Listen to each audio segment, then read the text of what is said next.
With the playoffs on the horizon, we come back to you here at Palm Springs Stadium for one of the final regular season games of the season. Welcome on in, everybody. We've got the East LA Dodgers coming into town to face off against the 25-4 Palm Springs Power. I'm Stephen Buxton. To my right is Ethan Oliveris. And Ethan, the Power have had to come back in a couple of their games recently. It's been a really hard-fought stretch, especially in CPCL play. And take us through the last game. Yeah, they've been in some tough baseball lately as of late. Back on Thursday, I'll take you back further than last game. Back on July 9th, they were in a battle where they lost by 2 runs to the Ivy Pirates. But then the next game, they came back and won a comeback thriller on July 10th on Friday with the 12-9 win over the Ivy Legends. And then came back again on Saturday with another comeback win, 6-5. And those games both came back thanks to Brett Williams' home run and along with Junior Rodriguez' home run on Saturday. Brett Williams and Junior Rodriguez have been on a couple tears recently, and Williams 2 home runs last week. But for the Power, they've got everything all clinched up. They've got the CPCL #1 seed already in their back pocket, and this just merely a tune-up before playoffs. They've got 3 games this week before Saturday and possibly 2 games on Sunday, where it all matters against the Inland Valley Legends. Javier Vasquez on the mound, and we'll be right back in just a couple of moments after first pitch.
Back in the desert, just 4 games left in the regular season before we get into the playoffs. Welcome back, everybody, at Palm Springs Stadium. The 3-time reigning CPCL champion Palm Springs Power with a couple final tune-ups before it all gets down to the CPCL Championship Series. Javier Vasquez on the mound facing off against the East LA Dodgers, and their lineup looks like this. Nate Renner's leading off. He's in center field. Then it's Lake Mason at second. Ace Tavares as the DH batting third. Luke Beasley in right field batting fourth. Jacob Ramos is playing first base. He'll bat fifth. Then it's Jake Guzman, Oscar Cervantes, and Jamie Burka. And rounding out the lineup and catching is Brandon Horton and EJ. This is a lineup that hasn't been in town in a couple years. Last time they played the Power was in 2024, but they're going against a tough customer in Javier Vasquez. Yeah, Vasquez on the season, 6 games, 2 games started, 17 and a third innings pitched this season, has given up 10 runs, 9 of those earned. He's a guy that with 15 strikeouts with 6 walks, so the strikeout-walk ratio is definitely strong for Vasquez, guy that's going to attack the zone, has a firm fastball with that tight slider. So we'll see here today how the East LA Dodgers fare off against him. His line's not necessarily what you would expect just with the production and the talent. Javier Vasquez, first pitch is a called strike at the bottom of the zone. 0-1 at 7:05 for our first pitch. But you look at his stats, it's a 4.67 ERA. But a lot of that is because of an outing against Utah. Grounder up the middle, gloved at second base by Cunningham. Off-balance throw to first, and we've got 1 down. I mentioned Vasquez really just a strike thrower. He goes up there and tries to attack the zone. That's a great job there to sit down Renner in 2 pitches to get this thing rolling.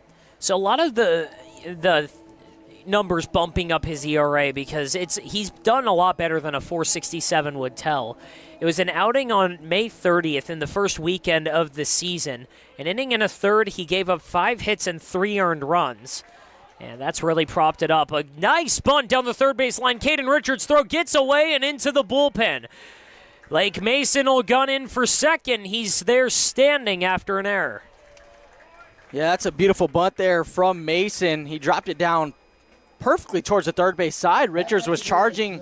It almost had a chance there too, but I took a look at Richards. He decides to go with the glove, not the bare hand, and on the transfer kind of messed it up. Never had a grip on the ball, and that led to it tailing up the line. And it wasn't necessarily just a bad play, but it looked more just like Richards was probably a little better off maybe just holding on to it, maybe just doing a little bit too much as Ace Tavares steps up. With 1 out and a runner on second base, Javier Vasquez in trouble already. Shot the other way, foul. Vasquez's last start on July 9th, he took on the IV Bucks. He went 6 innings, gave up 9 hits on 2 earned runs on 96 pitches.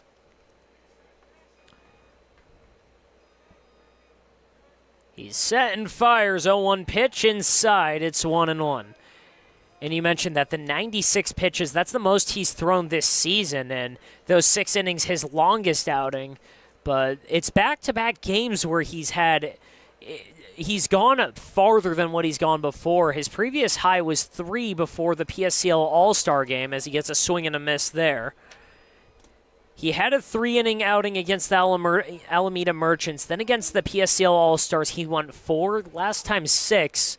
And this time he's getting the start, and I don't expect there to be really any limits on his pitch count tonight. As the 1-2 pitch, he's ready, and he's going to look back. Step off and make sure that Lake Mason stays at second base.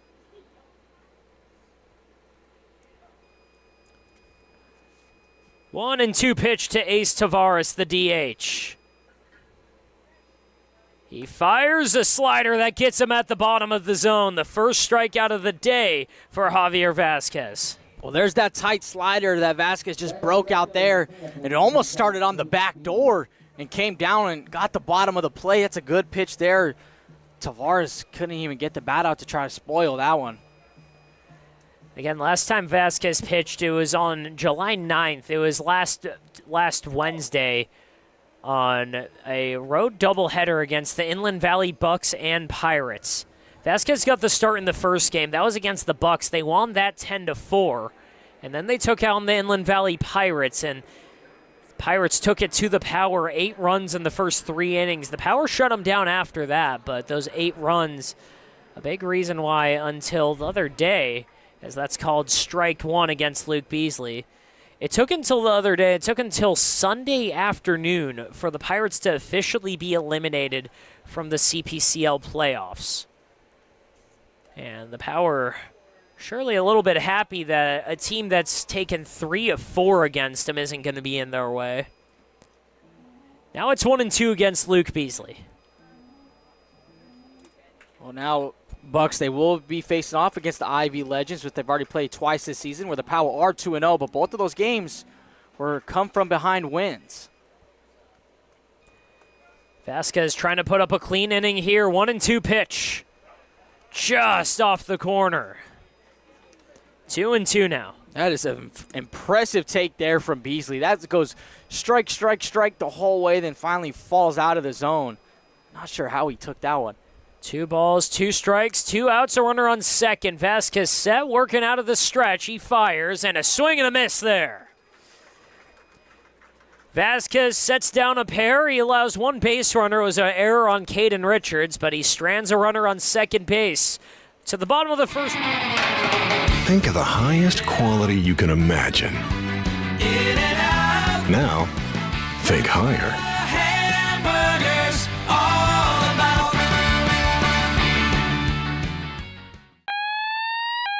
Thank you for calling the Sandwich Spot. Is this a sandwich emergency?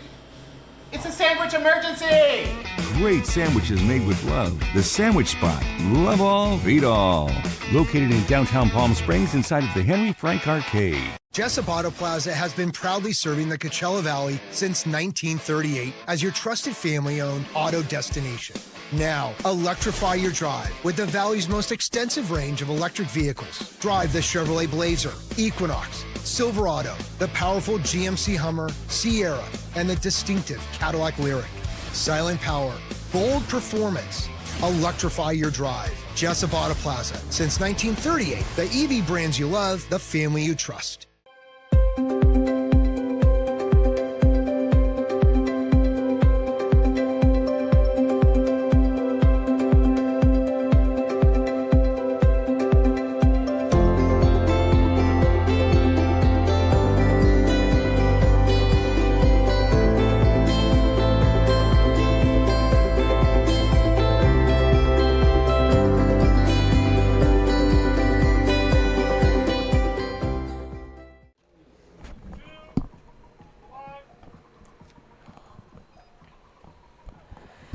Matt McCate leads us off here in the bottom of the first inning. No scores so far, just 1 base runner, and that was stranded by Javier Vasquez. On the mound, Odin Tunlin starting for the East LA Dodgers. They haven't been in town in a couple years, most recently in 2024, where the Power took them down. But Matt McCate going to try and kickstart this offense that is led by him, Caden Richards, and Brett Williams at the top. We haven't seen McCate in this leadoff spot since early on in the season. So we'll see what he's got here against Tunlin. He watches ball 1, and right now we're riding a 3-game on-base streak against the Legends on Saturday. Went 1 for 3. Had 2 walks as well and 5 plate appearances. And he swings through a curveball there. It's 1-1 now. CPCL schedule got a little bit shortened. The Power and Legends were scheduled to play a doubleheader yesterday. That doubleheader got canceled due to the nature of the Inland Valley Pirates getting eliminated from playoff contention. So nothing was going to change in the seeding or in the standings in general. So it was the best decision. Just give both teams a little bit of a break and give the arms a rest, as the 1-2 pitch is downstairs. It's 2-2. And especially give the arms a rest, as the Power were slated to possibly play 13 games in 14 days. 2-2. McCate lifts that one into the gap. That's going to fall in left center field. He's going to round hard. He's going for second. And the throw to the plate is not caught by Mason. So a hustle double for Matt McCate starts us off here in the first. And that's nice by McCarty to see him keep things rolling here, and especially from the right side, as we've seen a lot of McCarty's production come from the left side. Power don't face off against a lot of starting left-handers, but nice job there, McCarty, to lift that ball that was already up in the air. Now it's Caden Richards.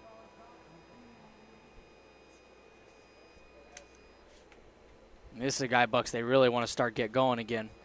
Ball one outside. Richards on the season, batting .308. He's got an OPS right around 880 and has hits in his last 5 games. 1-0 pitch. Richards watches strike one. Defensively for the East LA Dodgers, it looks like this. Burka, Renner, and Beasley from left to right in the outfield. Up the middle, it's Guzman at short, Mason at second. Cervantes and Ramos are going to be manning the corners at third and first. And a swing and a miss there. It's 1-2. On the mound, it's Odin Tunlin, and behind the plate, it's Horton. Power hitter's going to have to be very patient up there, at least for now, against the starter. Tunlin is not the velocity that these hitters are used to seeing. Brett Williams on deck. The 1-2 pitch. Just below the zone. It's 2-2. You're going to see a lot of breaking stuff that starts in the middle of the plate, then will just drop down below. So Power got to learn how to stay off that pitch. There'll be a lot of rollovers. Here's the rest of the lineup after Brett Williams. Junior Rodriguez, Kai Cunningham, and Caden Durazo. 4 through 7. Blake Mitchell, Blake Browning, and Ben Wade round out the bottom of the order. 2-2 pitch slips out of the hand, and it's well outside, and it's a full count.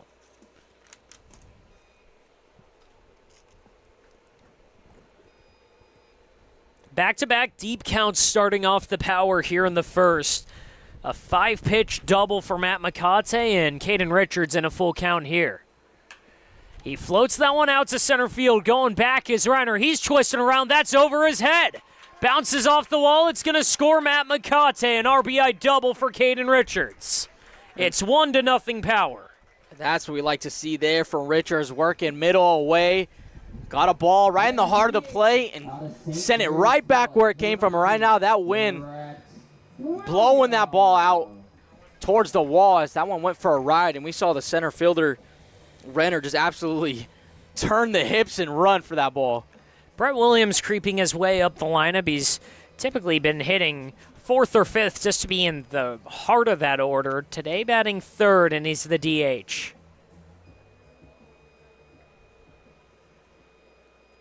Ethan, there's no spot in the lineup you don't want this guy in. He's batting .489 coming into the game, and he takes ball one. He's been an absolute beast for this team. And back on July 9th on that doubleheader, he had a 7 RBI game thanks to his grand slam. Power to win 10-4 in that ball game. 1-0 pitch is called strike one. He came into town just before the June 8th series against the SoCal Mavericks. He got a couple hits in his first game, then went 0 for in his second. Since then, in the 20 games since, he has reached base at least once in every single game. 1-1 pitch. Lined up the middle, that's gloved as short by Guzman. The throw down to first retires Williams, but it does move Richards to third.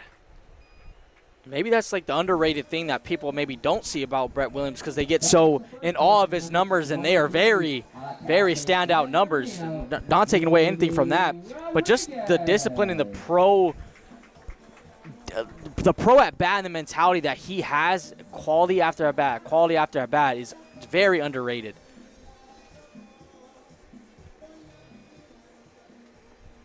He has more 4-hit games this season than he has games where he went hitless.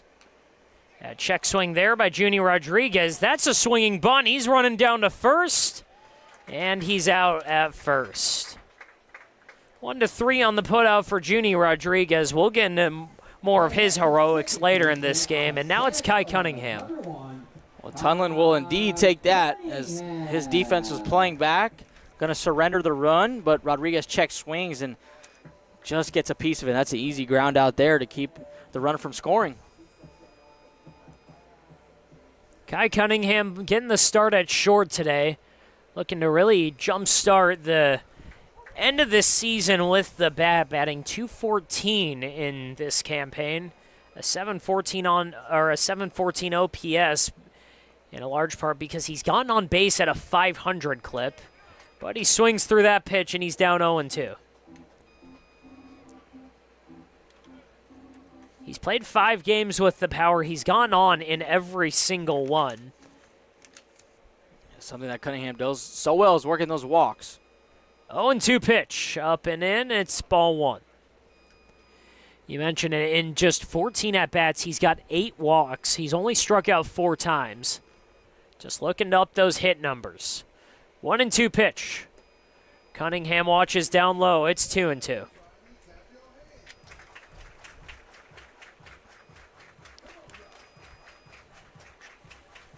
Apologies, Cunningham not playing short. He's playing second base today. The guy on deck, Caden Durazo, is playing short. 2-2 pitch, flared foul. Nice approach there from Cunningham. You see what he's trying to do with the 2 strikes is see the ball deep and hit it the other way, especially with this left-on-left matchup. 2-2 will do it again. The second lefty of the lineup, Kai Cunningham. That pitch lifted in there, out to center field. This one short, Renner charging in, and he'll retire the inning. But a run scores back-to-back doubles, start it for the Power, 1-0 going to the second. It's a family setting, you know, we get into conversation, and it's comfortable here is what I guess I'll say. It's comfortable. The hot cocoa has whipped cream and sprinkles in the whipped cream in the hot cocoa. Very family-oriented. You know, they cater to the kids. They got the coloring books and crayons, and they have kid-sized stuff about almost for everything that you would want. So young and old, everybody can enjoy it. It's the best. Made from scratch memories. Elmer's.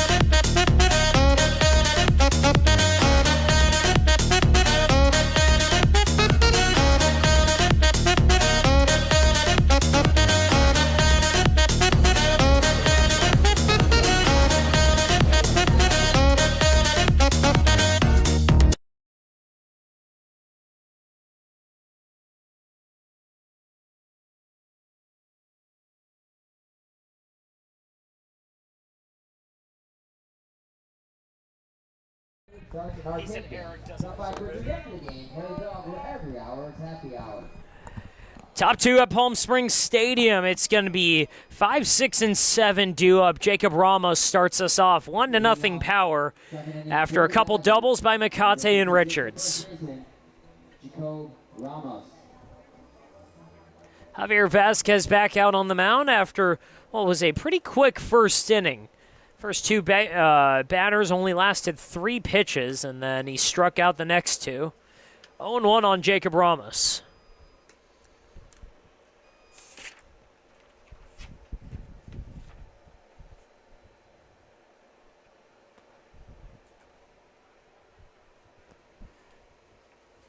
Vasquez rocks and fires. The slider in there for strike 2.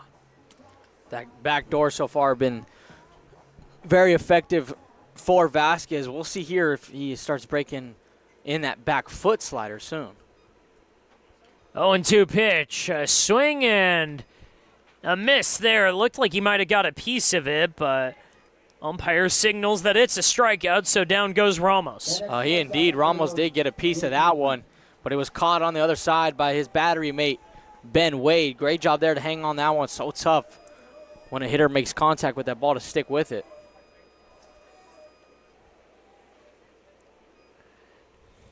Vasquez ready for Jake Guzman, and the first pitch fouled off. It's strike 1.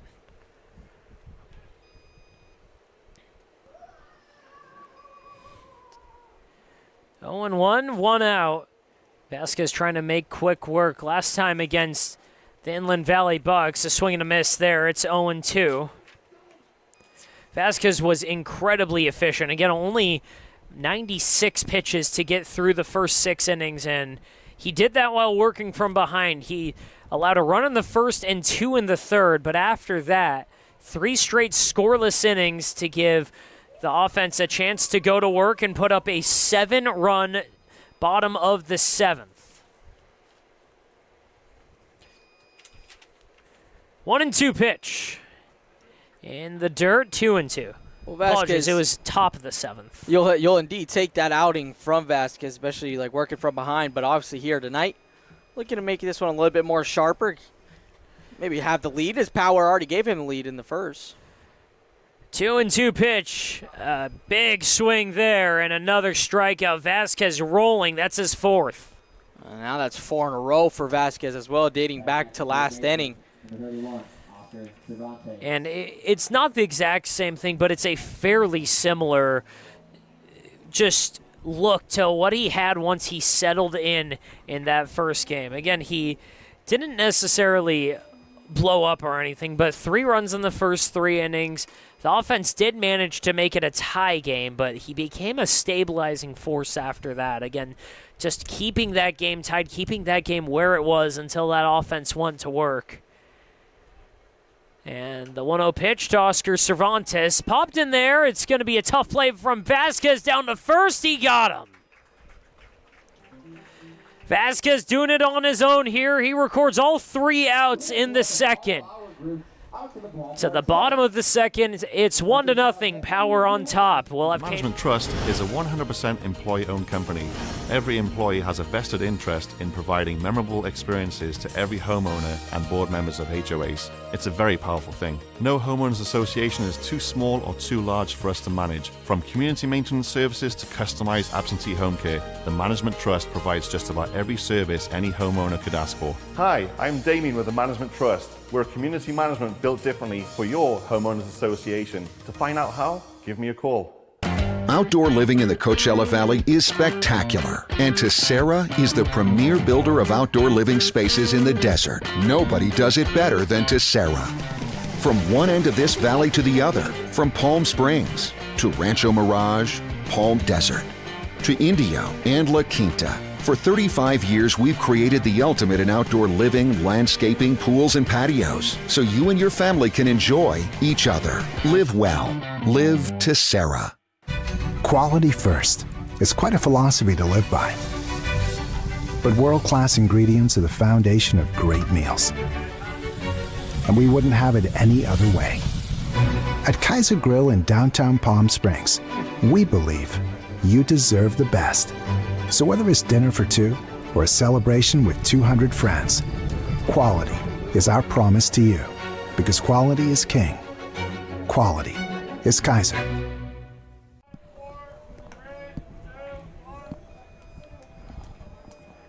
1-0 ball game here in Palm Springs, and Javier Vasquez going to work. 4 strikeouts, and the offense trying to help him out some more. Ahead 1-0, Caden Durazo leads us off.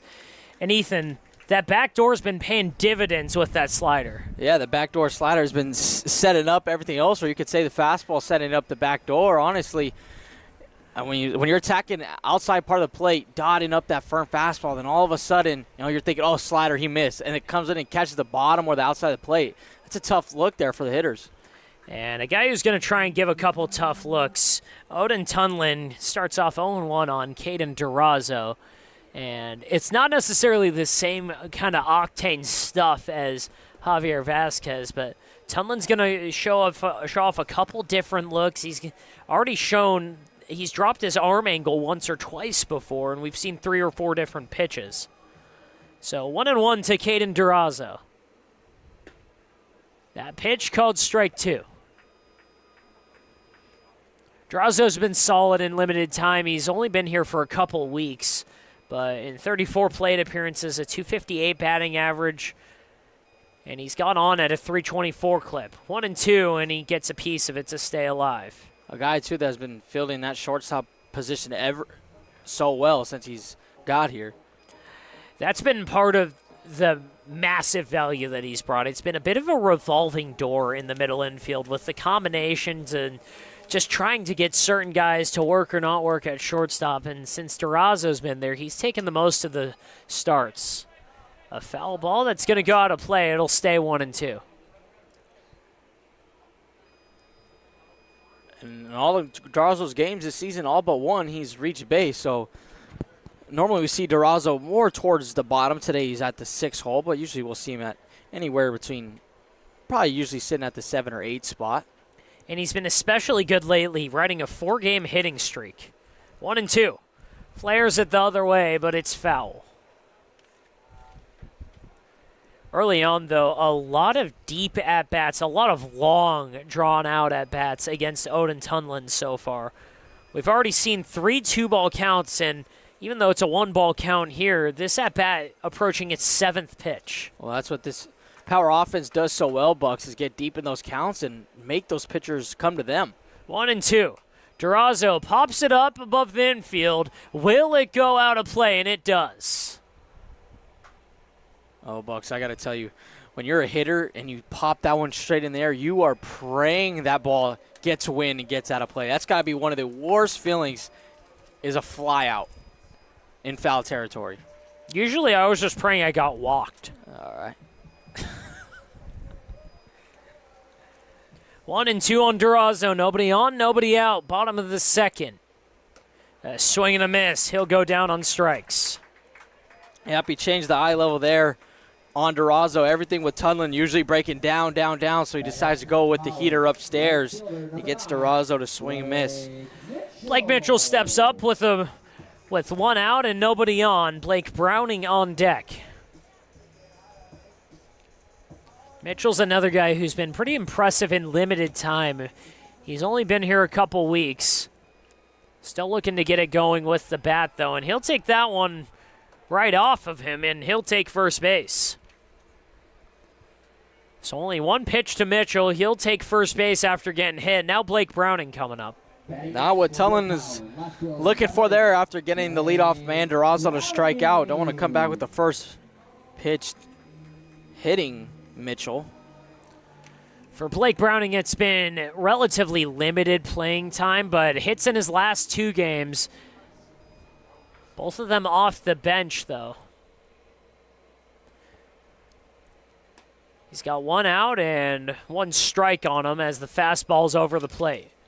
Browning does have a home run on the season as well, Bucks, and if he sees one that stays up from Tunlin, he could put a drive on it. 6 hits, 2 of them are extra bases for the 240 hitter in Browning, who watches strike 2. That one didn't look like he liked that call. TrackMan showing that one was way below the zone as well.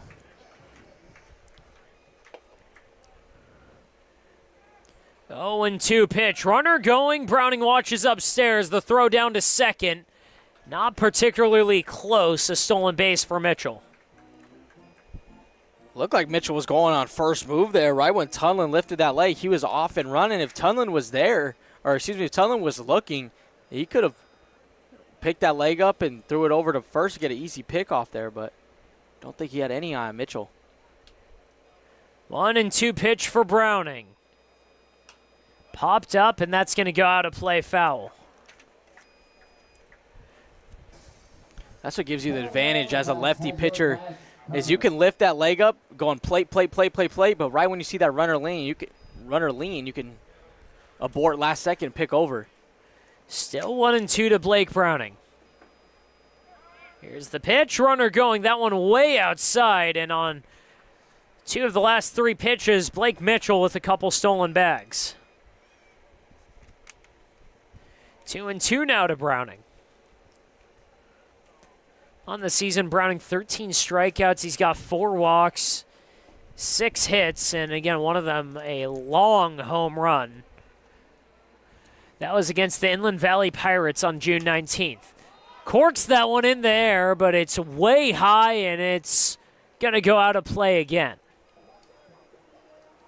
RBI chance here for Browning, I think, with him is just get this ball in the air far enough for Mitchell to go in and tag. Browning looking to go the pro route. He graduated with the class of 2021 out of Xavier, then took his talents to College of the Redwoods, went over to San Marcos, and he's going to foul that one back straight at us, but it's going to be a couple rows short. And for the last 2 summers playing with the PSCL A's in 25 and purely with the power this season.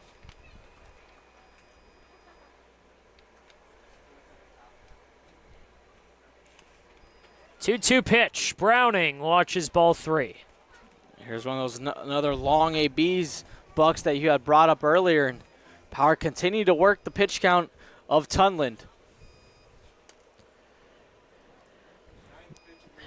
9th pitch of that bat, the third 3-ball count of the game so far through the first 8 hitters. Browning fouls it off, and we'll see a 10th. Fastball away there. Browning just got a piece of that one right off the end of the bat there.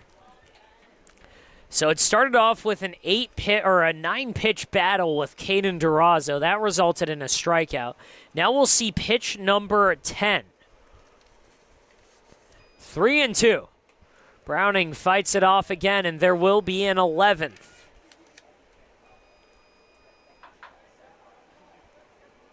Nine pitches fouled off already in this inning. Or at least 9 with 2 strikes. Just get this ball on the ground and get the run scored here. Payoff. Browning serves that into left field. That's going to hang up, though, for Burka. Should be deep enough, though. It's going to score Blake Mitchell. It's 2-0 Power. That's a job well done there from Browning. You work 11 pitches in the AB, and then you also get a sac fly.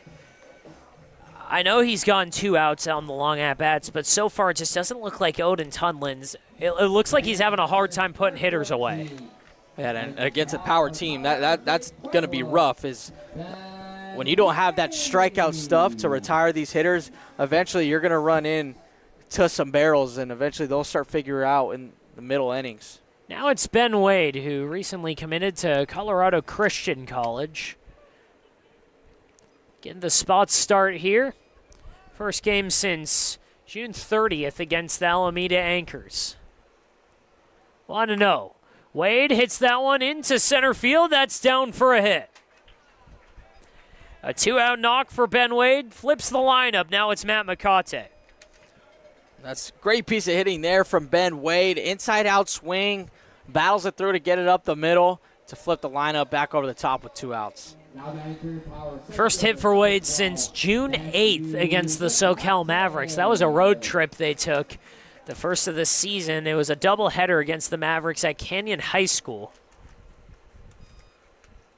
Wade got the start in game 2. That pitch in the dirt. Wade's going, and he'll get to second standing.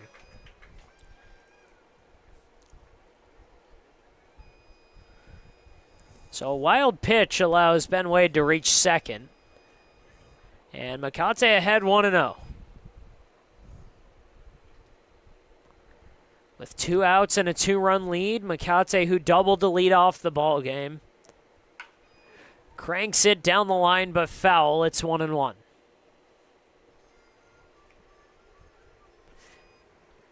A lot of hard contact for the Power already. And the 2-out runs is really what separates teams. It's really what separates this Power team against visiting teams that come in here, is the ability to score with 2 outs and get rallies going. McCate ready for the 1-1. He's got another potential 2-out run 180 feet away. Lines it into the gap in left center. Going back on it is Renner, and he'll catch that one to end the inning.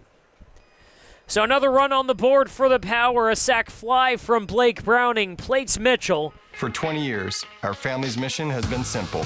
It all starts at Stuffed, where exceptional service meets bold flavors. Every crust, a masterpiece. Cocktails crafted to perfection in an atmosphere that brings family and friends together. Stuffed pizza, dine in or take out. Savor and enjoy at our 2 locations. Quality, service, family legacy, it all starts at Stuffed.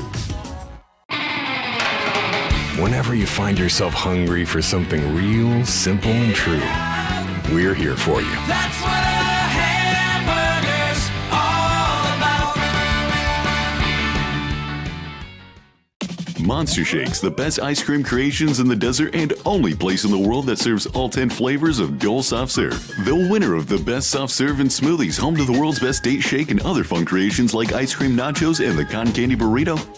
For a limited time, come in and try your luck. Any soft serve that weighs exactly 16 ounces is free. Monster Shakes in Palm Springs and Cathedral City facing the Mary Pickford. Franchise opportunities available too. Monster Shakes, a delicious mess. All the toppings on a Grand Slam. Javier Vasquez back out there for the top of the third inning. He's going to have 8, 9, and 1 due up. Jamie Burkhaw starts it off. We've got a 2-0 lead. Power on top of the East LA Dodgers. And Vasquez's offensive spot him a run in both innings now, so you always got to love that and love to appreciate that as a pitcher, and you just want to continue to keep things rolling to get those bats back up.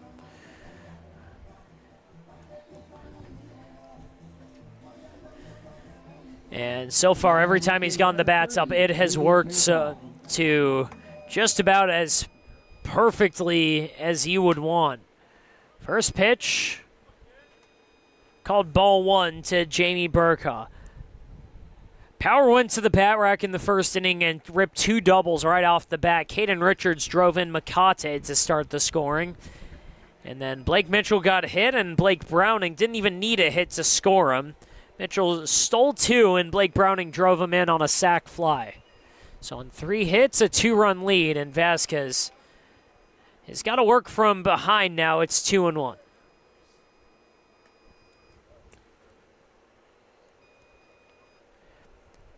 Javier Vasquez, the pitcher of the year for the Desert Empire League a couple years ago. The 2-1 pitch, a swing and a miss there. It's 2-2. Went to La Quinta High School, was originally going to go to Cal State Northridge, and he went to COD after a couple months there. But he is slated to be possibly their #1 guy this upcoming season. Oh, you see why, Bucks. He throws a lot of strikes. He does have that strikeout stuff as well. That pitch outside, so it's a 3-2 count. But part of what Casey Dill, Sam DiMatteo, and everyone involved with COD loves about this guy is the payoff pitch is called strike 3, so the 5th K of the day for Vasquez. Part of what they love about him is the maturity, and you see that a lot of the times when he gets into a deep count, even falls behind, he's always able to work his way back. And you see it on the walk and strike numbers. In 17 in the third innings, he's walked 6, but he's struck out 15. First pitch, a half swing, and it's 0-1 to Braden Horton.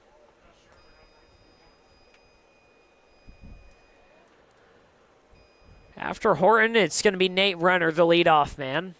0-1 pitch is pulled outside. It's 1-1.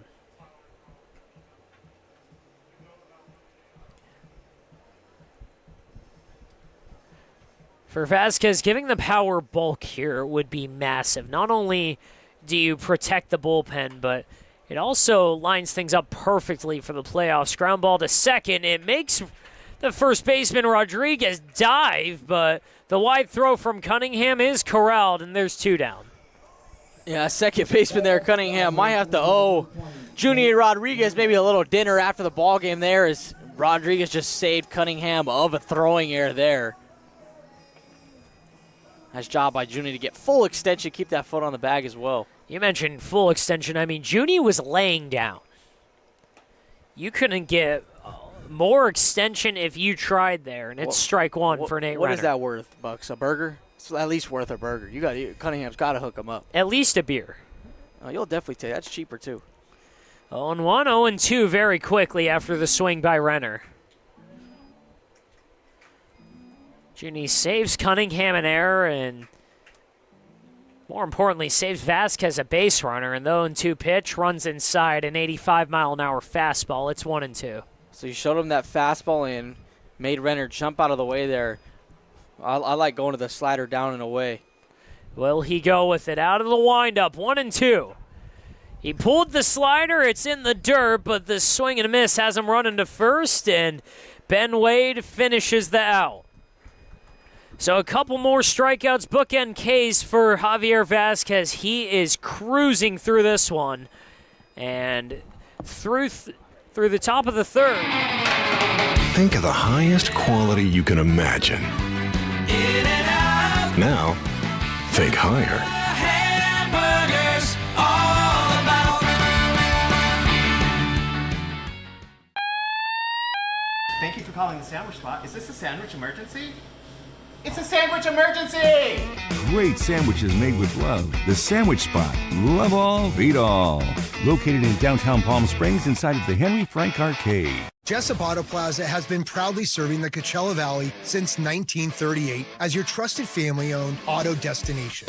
Now, electrify your drive with the Valley's most extensive range of electric vehicles. Drive the Chevrolet Blazer, Equinox, Silverado, the powerful GMC Hummer, Sierra, and the distinctive Cadillac Lyriq. Silent power, bold performance. Electrify your drive. Jessup Auto Plaza. Since 1938, the EV brands you love, the family you trust.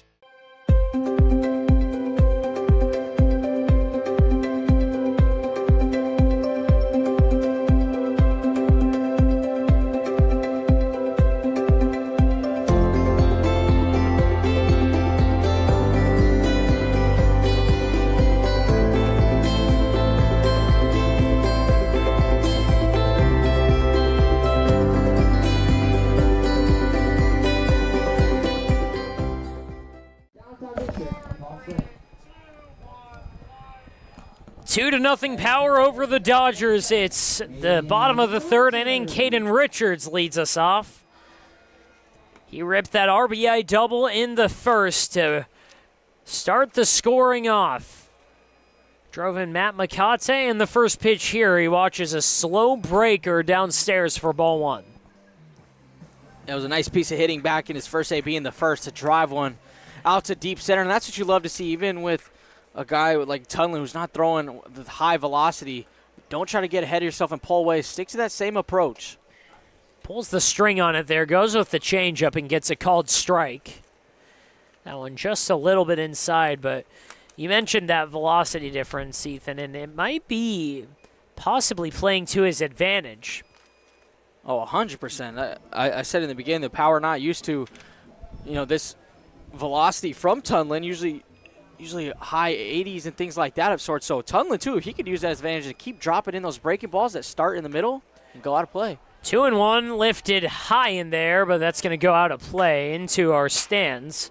It's 2-2 now. And just to put it into perspective, this past weekend, the Power were playing the Inland Valley Legends. They had 4 guys who were sitting in the upper 80s to lower 90s. One of the guys they threw out there topped out at 93 miles an hour. And today, Odin Tunlin sitting right around the low 70s as that one's hit on the ground, and it gets past the glove of Mason into right field. Richards turning hard, going for second, and he'll be in there standing. And the throw to second gets away. Richards is going to take third now. So 2 errors on the play have Caden Richards 90 feet away for Brett Williams. That ball hit pretty hard by Richards the other way. Came off the bat at 93 miles per hour. And second baseman Mason over there tried to keep it in front. That one looked like it hit off his body and kicked out to right field. But then the throwing error there, no need to even make that throw, that extra throw that which allowed Richards to advance to third. So a couple of errors allow Richards to reach third on a ball that was hit 50 feet 4 inches, according to our TrackMan. Brett Williams now hits a soft liner into center field. That's going to drop and score Richards. 3-0 Power here in the third. And the RBI machine continues to deliver here at Palm Springs Stadium. He's now up to 35 RBIs on the season. We've mentioned all season long, you don't want to give the Power much. You don't even want to give them really a crumb. And right now, through 3 innings, the Dodgers cracked the door open, and the Power have blown a hole straight through the wall. Well, Bucks, if you give the Power a crumb, they're going to eventually want the whole cookie. And that's what they're out for right now. Rodriguez with a high drive into right field. That's going to hang up, though, for Beasley. And we've got one away here in the third. First pitch swinging in both of Rodriguez at bats. We haven't even got to tell you that he had a go-ahead grand slam on Saturday in the 8th inning. Yeah, which really helped and lifted them to that win over the Ivy Legends. Final was 6-5 thanks to Rodriguez's home run, and that was an absolute no-doubter.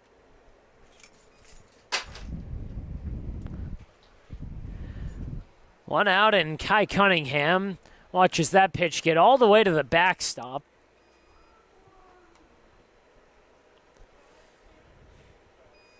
And it should be 1-0.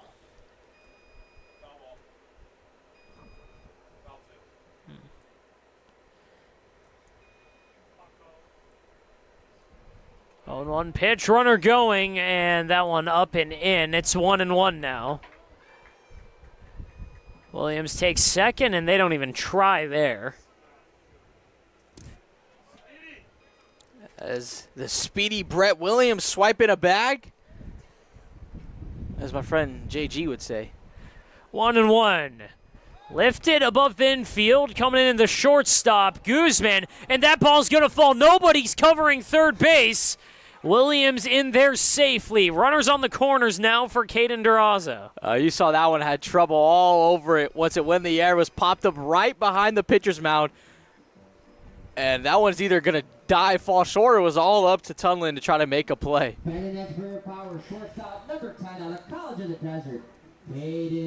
So 3 errors this inning have just 1 out. Runners on the corners for Caden Durazo. He's 0 for 1.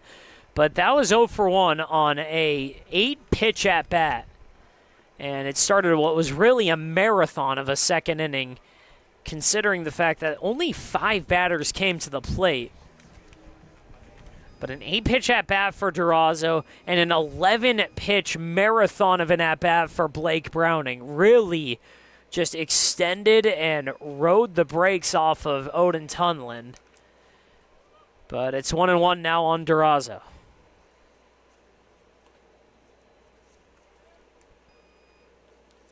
Durazo just trying to chip another run across here. Worst thing would be the double play ball. That pitch up and away, it's 2-1.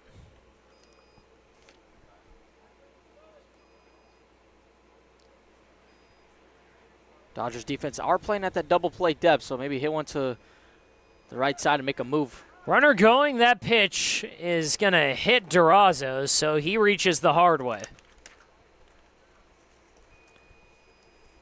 Second batter hit this game for the Power. Cunningham was going, but it's going to be bases loaded for Blake Mitchell. And a meeting at the plate. Brandon Horton's just going to go try and give Odin Tunlin a second to breathe, really. They have had a pitcher warming up in the bullpen. He's been in there for a little while. It looks like number 87, Omar Morales out of Victor Valley College. So Tunlin's going to stay in, just a simple meeting to possibly just give him a second to breathe and possibly just change the mindset a little bit. But Blake Mitchell now, and he got hit his first time. And Mitchell has a chance here to pick up his first RBI of the season, or even a pair here. Up 3-0 in the third. Mitchell with a big hack there. It's 0-1.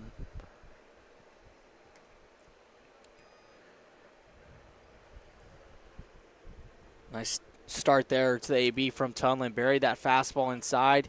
Get in on the hands of Mitchell. For the Power, the schedule looks like this. It's going to be a game today and tomorrow, and then they've got the San Diego Stars on Friday. And then the playoffs all start up on Saturday. A game on Saturday. That location has not been determined yet. As that one runs in and hits Mitchell, he's on for the second time. And a runner comes in to score. It's 4-0 for Blake Browning. And Mitchell does indeed pick up his first RBI of the season. Not the way he was thinking about it with the bases juiced. But he'll indeed take the hit by pitch.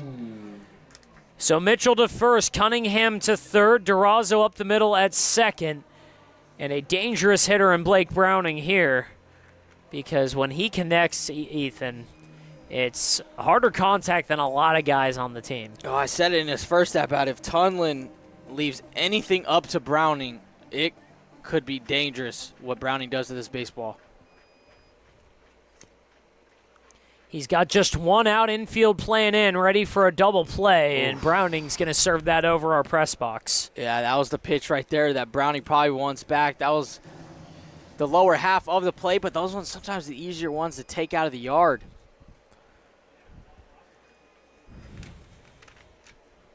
Oh, and 1 pitch. Browning watches ball 1. Or like in his first AB, just trying to get a pitch to lift up the air to at least get the sac fly. Have Cunningham come in to score.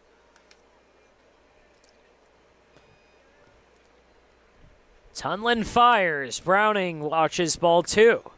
But with 1 out and the bases juice, you're looking for more than 1 run here out of this scenario.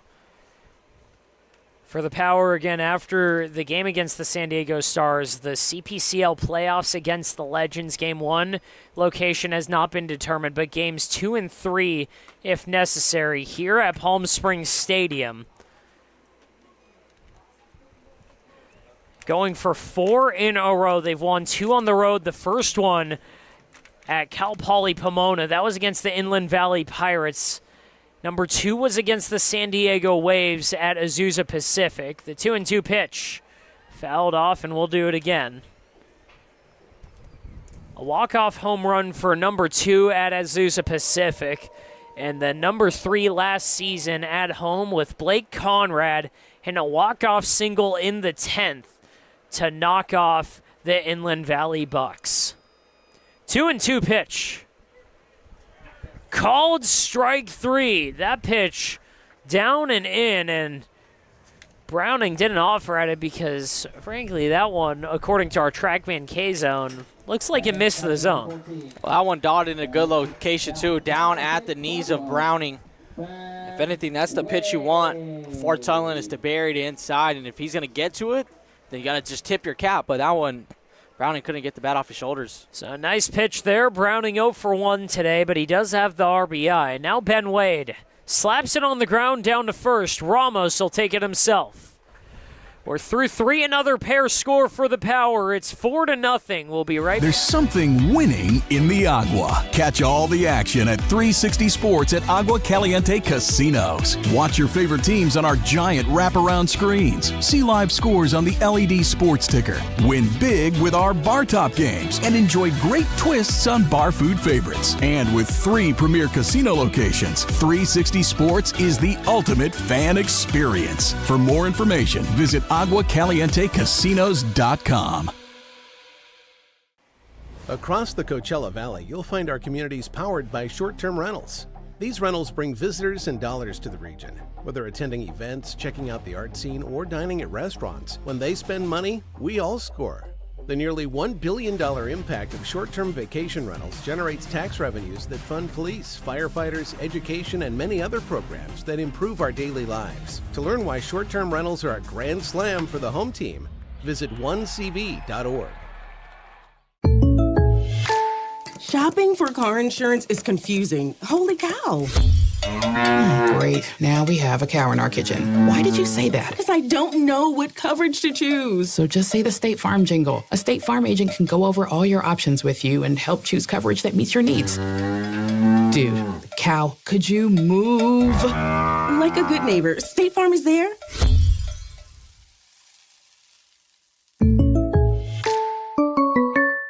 And twice the happy hour.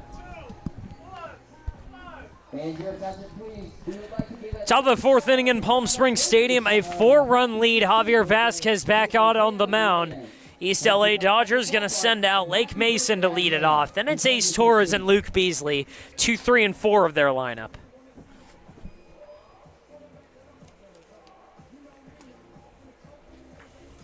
Javier Vasquez so far absolutely dealing. 6 strikeouts through his first 3 innings. He hasn't allowed a hit yet. Just 1 base runner is an error on Caden Richards on a really tough play. Well, folks, you heard it right there. There's the old announcer's jinx. So if this happens in the inning, you can go ahead and blame Stephen Buxton. First pitch on the ground, and that's a quick out for Junie Rodriguez.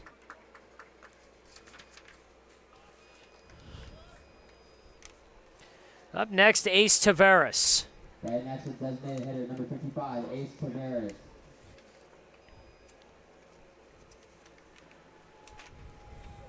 Taveras, first time up, struck out. It was the first guy that Vasquez has gone down on strikes, and right now he's ahead 0-1, or behind 1-0.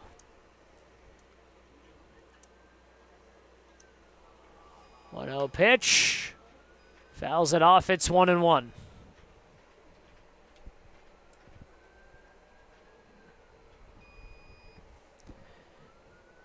Taveras, Beasley, Ramos, and Guzman, a part of the lineup that has not fared well through the first turn against Vasquez. 0 for 4 with 4 strikeouts, 2 looking. No one has fared very well against Vasquez here in the first 3. That pitch down low, so he's behind 3-1. Vasquez today just 1 3-ball count. That was on a strikeout to Jamie Burkhaw. 3-1. Called strike 2.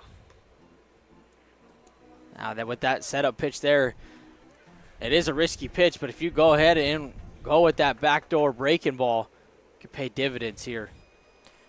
Trying to tie him up here. Vasquez, payoff pitch. Tied him up with the fastball downstairs. Another strikeout for Javier. Vasquez decides to go with the heater in, and he got the chase out of Taveras, as that was ball 4 all the way, but Taveras just got a little excited there, saw the fastball, and the eyes lit up. You thought he was going to go backdoor. He goes front hip with the fastball, and Taveras had no chance. First pitch goes with the slider for strike 1 on Luke Beasley. Well, we've been talking about the back door. How about this? Vasquez showing us a little bit of front door action there. 0-1 pitch. Ooh. Up and in, and did that get a piece of Beasley? Doesn't look like it did, but that was close. Bucks, in your eyes, do you think when a pitcher goes ahead and release that one like that, he goes up and in, do you want to see a pitcher go right back in, or do you try to go to the outside? If I'm a pitcher, I'm going back up and in here. 1-1 goes right over the heart of the plate, and a slider had him looking. I asked that because it's been twice now that Vasquez has gone a little bit in, ran that fastball inside of hitters have jumped out the way, and it's been both times now where Vasquez has flipped in the breaking ball in the outside corner. Will he do it again? Vasquez with the 1-2 pitch. Beasley swings and misses. Another slider low.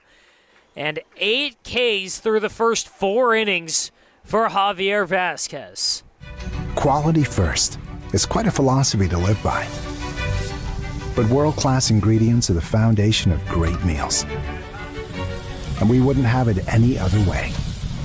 At Kaiser Grill in downtown Palm Springs, we believe you deserve the best. So whether it's dinner for 2 or a celebration with 200 friends, quality is our promise to you. Because quality is king. Quality is Kaiser. Outdoor living in the Coachella Valley is spectacular, and Tessera is the premier builder of outdoor living spaces in the desert. Nobody does it better than Tessera. From one end of this valley to the other, from Palm Springs to Rancho Mirage, Palm Desert, to Indio and La Quinta. For 35 years, we've created the ultimate in outdoor living, landscaping, pools, and patios, so you and your family can enjoy each other. Live well. Live Tessera.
New man on the mound, Omar Morales out of Victor Valley College starts us off here in the bottom of the 4th inning.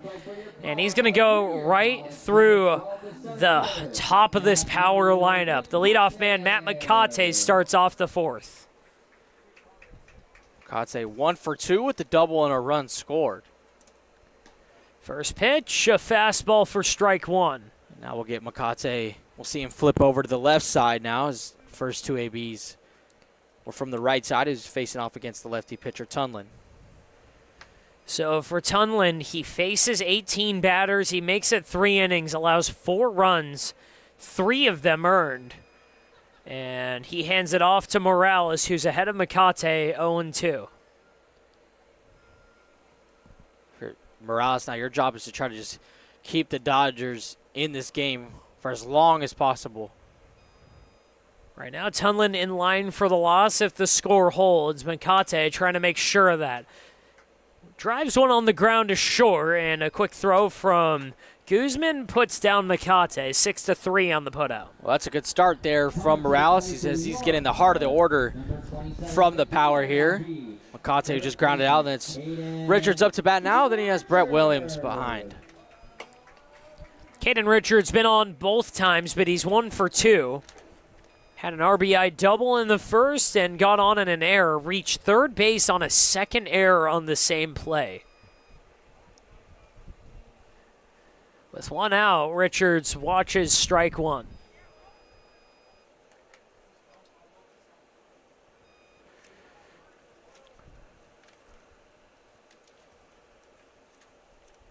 Oh, 0-1. Righty-righty matchup here after the lefty Tunlin went 3. Richards takes ball 2, or ball 1.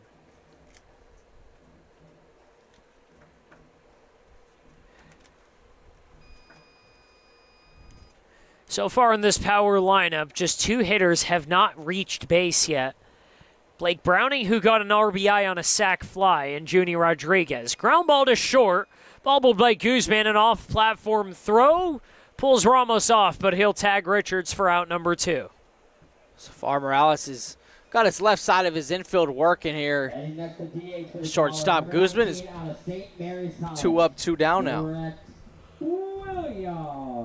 Looking for the first quick inning of the game. The first 2 were 5 batters each. The third was 8.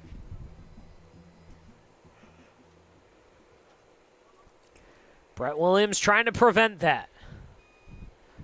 Morales, first pitch. Williams lines it up the middle. Is it going to hang up? Renner tracks it down in a 1-2-3 frame for Morales. 4-0 going to the middle frames.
Try our big, beautiful all-day menu with more than 70 delicious dishes and our award-winning 3-course brunch for only $27.99. At Palm Springs' most popular restaurant, there's always a party at Lulu. Whether you're building, landscaping, renovating, refreshing, or simply researching, rent the right size tools for your size jobs. In-store, online, or in-app at Sunbelt Rentals, where tools rule.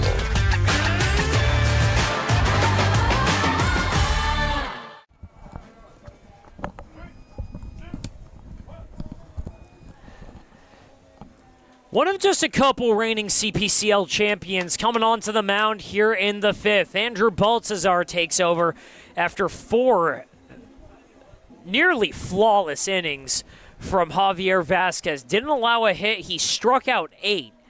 Ethan, it was absolutely dominant, and now they're going to go to the bullpen. Yeah, he had everything working here tonight. Had the fastball spotting up, breaking ball hitting multiple spots of the zone. Got some chases as well. And Vasquez, probably his last start, but hopefully we'll maybe see him in this playoff run. But nice last little tune-up. I'm not going to speculate. I didn't get a chance to talk to Casey Dill, as that's strike 1 to Jacob Ramos. But I am willing to bet that the quick hook after just 46 pitches for Vasquez is probably to just basically have him fully ready for Saturday and Sunday. The second pitch, a foul ball. It's 0-2 on Ramos, who's 0 for 1. Well, and the way Vasquez pitched here tonight, you'd love to see him and hopefully get that same performance out of him if we do see him during the playoffs. Might be in a different role, maybe out the pen. On the season, Andrew Baltazar hasn't allowed an earned run since June 17th against the Santa Clarita Victory. And that one in there for strike 3, but Ben Wade dropped it. He finds it, throws it down to first. And they finish the job there. But for Baltazar, it's an ERA of 3.75, but that's all on 2 outings. One against the Alameda Merchants. In 1 inning, he allowed 3 runs. And then another one was against the California Halos. That one was an unearned outing, but 3 runs on him there, all of them unearned. But against the Santa Clarita Victory, he allowed 1 run in 1 inning, allowing 2 hits. So aside from that, Baltazar absolutely dominant out of the bullpen, and a big reason that the Power had the Inland Valley Pirates on the ropes last week. Yeah, and he's been very great since that last outing where he said he had that earned run on June 17th. Has not allowed an earned run the last 5 outings, and he's looking to continue that to 6 here tonight. The guy from New Mexico Highlands trying to turn pro after this season, though, 2 pitch. A fastball just missed his spot. It's 1-2. Oh, that's the one you want right there. If you're Baltazar, TrackMan says that caught the bottom of the zone. Umpire's been calling it all game as well. That's a little frustrating. He struck out the first man he saw. He's looking for another strikeout here. He goes with the fastball but pulls it. It's 2-2. Baltazar tried to go right back where he came from. Maybe try to put a little bit more behind that pitch after not getting the call before that one. He yanks that fastball. 10 appearances for Baltazar, 12 innings pitched, all out of the pen. 1-2 pitch here, and he gets a piece of it. We'll do it again. Bucks, and I think what's most impressive is his 23 strikeouts to 3 walks on the season. Talk about a guy that could go get the K. And not just that, he's 2-1 on strikes to balls. He's thrown 25 balls to 50 strikes this season and trying to keep it moving here. 2-2 pitch in the dirt, and it's a full count.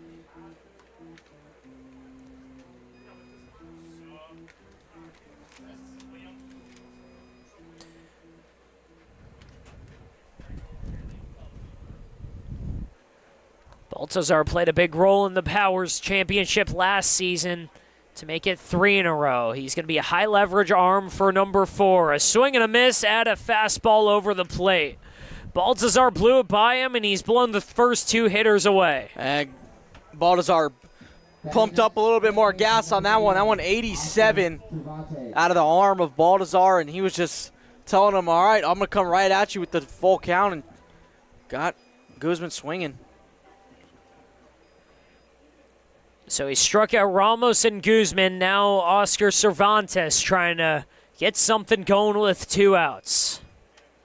First pitch in the air, foul, 0-1. Ethan, I've seen your head move on every single foul ball that's come back towards us. I probably have called. It's had it to be at least since the beginning of June for a ball to get up here. Bucks, we're running out of time here left. Power only have about 5 games left. Still haven't got a ball. 0-1 on the ground foul. 0-2. Certainly. Got to think it's coming the last week, right? The ball finds you. Ball finds you in this game. You've got a couple chances left. If not, I know a guy who can get you a baseball. I don't necessarily want to keep the ball. I just want to try to make a play on the ball. Baltazar's 0-2 pitch. Swing and a miss. The high heat got him. Baltazar comes out of the pen and strikes out the side. Everything going the Power's way so far. They're up 4-0, and to the bottom 5th we go. Outdoor living in the Coachella Valley is spectacular, and Tessera is the premier builder of outdoor living spaces in the desert. Nobody does it better than Tessera. From one end of this valley to the other, from Palm Springs to Rancho Mirage, Palm Desert, to Indio and La Quinta. For 35 years, we've created the ultimate in outdoor living, landscaping, pools, and patios, so you and your family can enjoy each other. Live well. Live Tessera.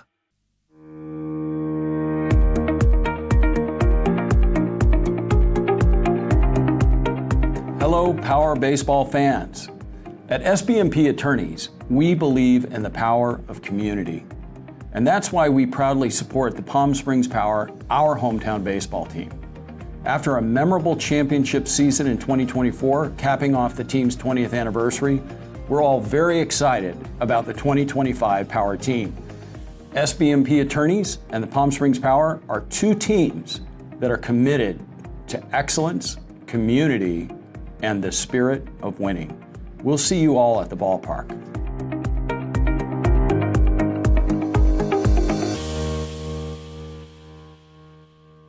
Monster Shakes, the best ice cream creations in the desert and only place in the world that serves all 10 flavors of Dole Soft Serve. The winner of the best soft serve and smoothies, home to the world's best date shake and other fun creations like ice cream nachos and the cotton candy burrito. For a limited time, come in and try your luck. Any soft serve that weighs exactly 16 ounces is free. Monster Shakes in Palm Springs and Cathedral City facing the Mary Pickford. Franchise opportunities available too. Monster Shakes, a delicious mess. I know, it's so stupid. I thought they used to too.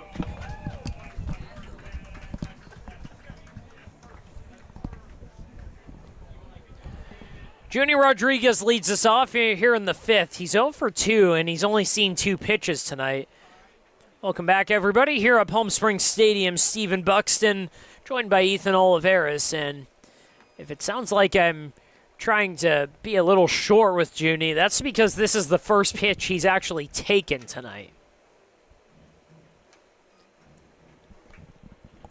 Grounded out to the pitcher in the 1st, flew out to right in the 3rd. But nothing more impactful than what he did on Saturday. A go-ahead grand slam down 3 in the 8th to win it 6-5 over the Inland Valley Legends. A win that might have just secured the Power the #1 seed in the CPCL. Well, you can see why, Buck, that he's not taking any pitches. He's trying to get right back to drive that ball over the wall again. 2-1 pitch. Rodriguez hits it hard on the ground, and that one spins our first base coach, Corey Ventura, around. And the one thing with Junie all season long is he will not cheat himself at that plate. He's going to take his hacks. Apologies. It's actually a 1-2 count, not a 2-2 count. So Rodriguez working from behind. Left-handed hitter working against Morales. The first guy out of the pen for the Dodgers. Morales pitch. Fouled off. It's still 1-2.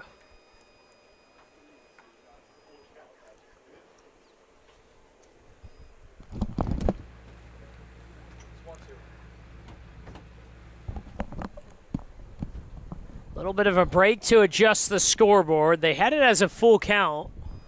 Trying to play some mind games here at Palm Springs Stadium. It's worked out before, Bucks. We've seen it. 1-2 pitch. Rodriguez watches inside. That's going to skip to the backstop. It's 2-2 now. And you mentioned that it did work. The count was wrong on Saturday, and there was a potential strikeout that the Inland Valley Legends thought ended the inning. But during that, Kai Cunningham just walked to second base. If the catcher, the defense thought it was 2 strikes as well, because they could have had him hosed by a mile. Home field advantage. 2-2 pitch inside 3-2. So not a huge issue because the run did not score, but just a strange quirk of the game on Saturday. A game that took plenty of twists and turns, and the Power pushed to their limit by another CPCL opponent. Payoff pitch here for Rodriguez. Morales deals. Junie goes down swinging. Good location there from Morales. The thing with Junie that you try to do is tie him up exactly like that. Try not to let his hands get that extension, because that's when he can do some damage. So it's the number 5 batter, Kai Cunningham now. 0 for 2 today, but did reach on an E6. Was stranded on third, though, after Ben Wade grounded out to first. With 1 out, Cunningham drives that one into right, but it's foul. He saw a low breaking ball and thought that he was going to turn and burn, but just missed extra bases by about 2 feet. It's a pitch you want as a lefty, too. You have that pitch down and inside. You could do damage on a lift. 0-1. Cunningham on the ground to first. Bobbled there by Ramos, but he'll pick it up and trot over to the bag. And there's 2 away in the 5th. Nice stop there by Ramos. Way to get in front of that one. You saw that ball was taking some funny hops. It's the smart thing to do. Put the body on the line there to just knock it down. Keeps the line moving for Caden Durazo, trying to start a 2-out rally. Power went down 1-2-3 for the first time in the game in the 4th. And Morales trying to go 6 up, 6 down out of the pen. Durazo 0 for 1, but reached when he got hit in the 3rd. With 2 outs, he hits that on the ground, and that skips foul. Durazo inches away from extra bases. He was already halfway down the line before that thing even got to 3rd. That one was close, Bugs. I thought for a second home plate umpire was going to rule that one fair. That one might have just hopped over towards foul. I mean, it was just about as close as it gets. He thought he was going to have Blake Mitchell set up with a runner in scoring position. Blake's back-to-back, Mitchell, then Browning, and then Ben Wade in the 9 spot. Right now, Durazo simply trying to get it to Mitchell. 0-1 pitch from Morales. Curveball below the zone, 1-1. Don't want to go back-to-back innings, getting put down in order. Want to put some sort of 2-out pressure on Morales.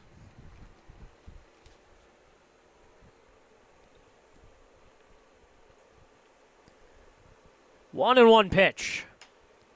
Lifted in there, down the right side. It's going to go into the bullpen, and actually that'll tail past it and out of play. The wind takes that ball here. Just looks like, oh, maybe he has a chance, and then absolutely wind blows that one way out of play. See it so many times here. It's either it's getting blown out of play or it's getting blown over the wall. It's a topic to mention. Whether it's once a game, once a year, it's a regular topic at Palm Springs Stadium. What is the wind doing today? Blowing out to right. 1-2 pitch in the dirt. That's going to skip away from Horton. Durazo's on his horse down to first. He strikes out but reaches on the dropped strike.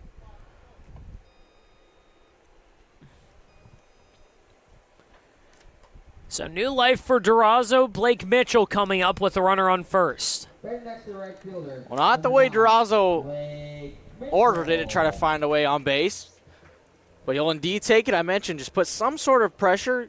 Continue to get the pitch count rising for Morales to see if you have any 2-out magic in you. With 2 outs, Blake Mitchell, he's got hit both times.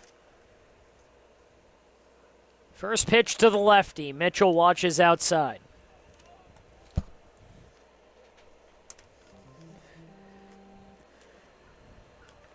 So far during the game, it's been very quick outs for the Power defensively and pitching. And on offense, they have not made anything easy on this East LA staff. They're going to throw down to first, but to no avail. You're just looking for this, maybe it comes now with 2 outs, but you're looking just for that one big inning to see if this offense can really break through and do what they do. Just 3-3 ball counts, but it's been what the Power have been able to do with 2 strikes so far tonight. They have not gone down, and they have made it a laborious task to retire them, specifically in the second with a couple of at-bats between Blake Browning and Caden Durazo that combined for almost 20 pitches total.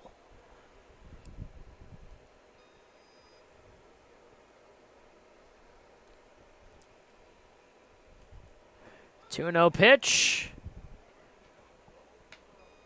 Down low, it's 3-0.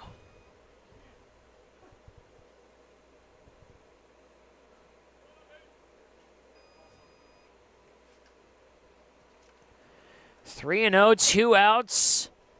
Green light here, Bucks. I'll say after this pitch. Oh. Green light, high fly ball into right field. Going back on it, Beasley. And he can't get that. It's going to bounce over the wall for a ground rule double. Durazo thought it was gone. So did Blake Mitchell. He was rounding third, but they're going to send everyone back. A ringing double right off the wall. And it's going to be runners on second and third for Blake Browning. Well, Morales there, you just caught a break that one didn't hit the wall and stay in play because it would have been a run scored and Mitchell to third. But now you have a chance to get Browning out here and escape the inning with no damage.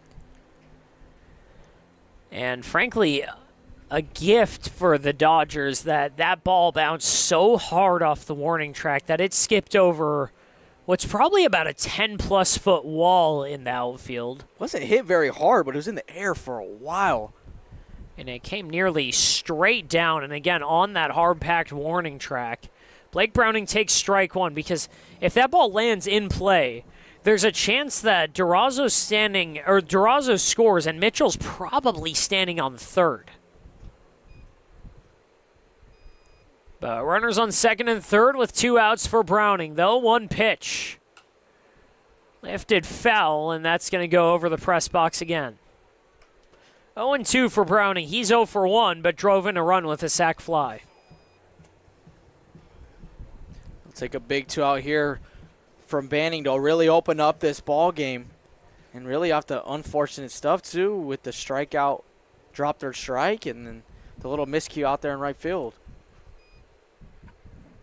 Trying to end it here, though. 0-2 to Browning. Chopper on the ground. That's going to get through into left field, and it's going to score 2. The throw to the plate is late, and it's 6-0 Power. A 2 RBI single for Browning. There it is. Nice job by Browning. Stay with it with 2 strikes, fight through it, and ground it through the 5-6 holes. It just sneaks by the third baseman, Cervantes. And they play 2 do the Power just off that drop third strike. And then the play in the outfield. Not a bad inning pitched by Morales, just a little bit unfortunate. Now it's Ben Wade for Browning. This is the first game this year where he's had multiple RBIs. He had 2 total on the season. He's got 3 through 5 innings. Ground ball right at the shortstop, bobbled. The throw back to first gets him. 6 come to the plate in the 5th, 2 score. It's 6 on the board for the Power. Andrew Baltzar going back out to the mound. Management Trust is a 100% employee-owned company. Every employee has a vested interest in providing memorable experiences to every homeowner and board members of HOAs. It's a very powerful thing. No homeowners association is too small or too large for us to manage. From community maintenance services to customized absentee home care, the Management Trust provides just about every service any homeowner could ask for. Hi, I'm Damien with the Management Trust. We're a community management built differently for your homeowners association. To find out how, give me a call. Whether you're building, landscaping, renovating, refreshing, or simply researching, rent the right size tools for your size jobs. In store, online, or in app at Sunbelt Rentals, where tools rule.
Yes, Bucks.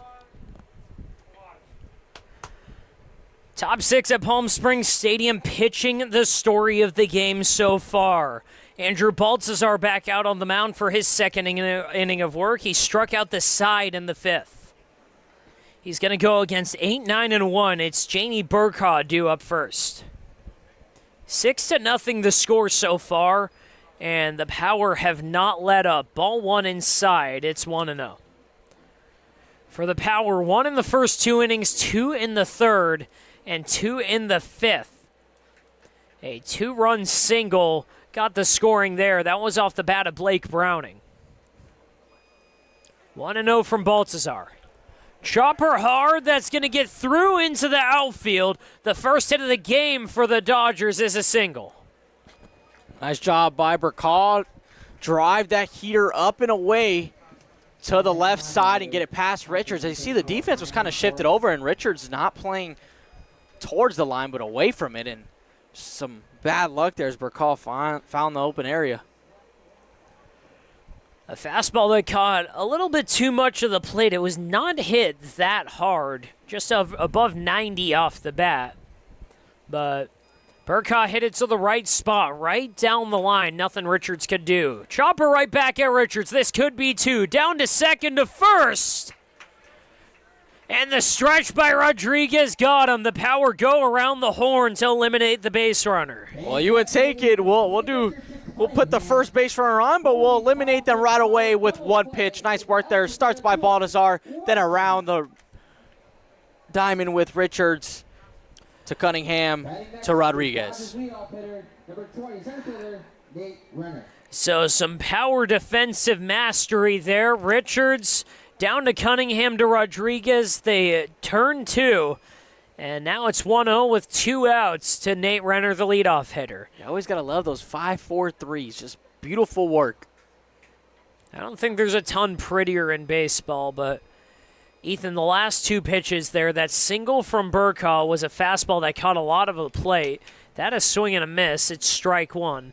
But the next pitch, that same fastball, still right over the middle of the plate, but a much better spot below the zone. Yeah, that's how he got the roll over there, got on top of his, you saw it chop straight into the ground, right up for Richards, just put it on a platter for him. 1-1 is outside. It's 2-1. Renner today 0 for 2. He struck out in the third. Everyone in the lineup outside of Burkhaw is 0 for.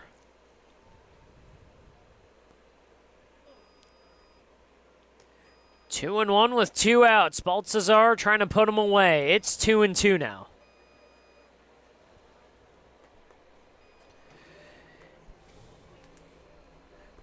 There is a pitcher warming up in the bullpen for the Power. Looks like that one's going to be Isaac Sanchez, who's been absolutely dominant for the Power out of the pen. 2-2 pitch. Baltazar's fastball's low. It's 3-2.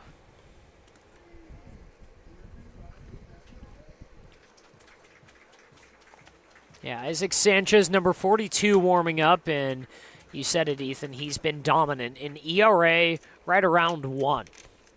Payoff pitch. Called strike 3 to get him. 4 strikeouts through 2 for Andrew Baltazar. To the bottom of the 6th we go. It's 6-0 Power on.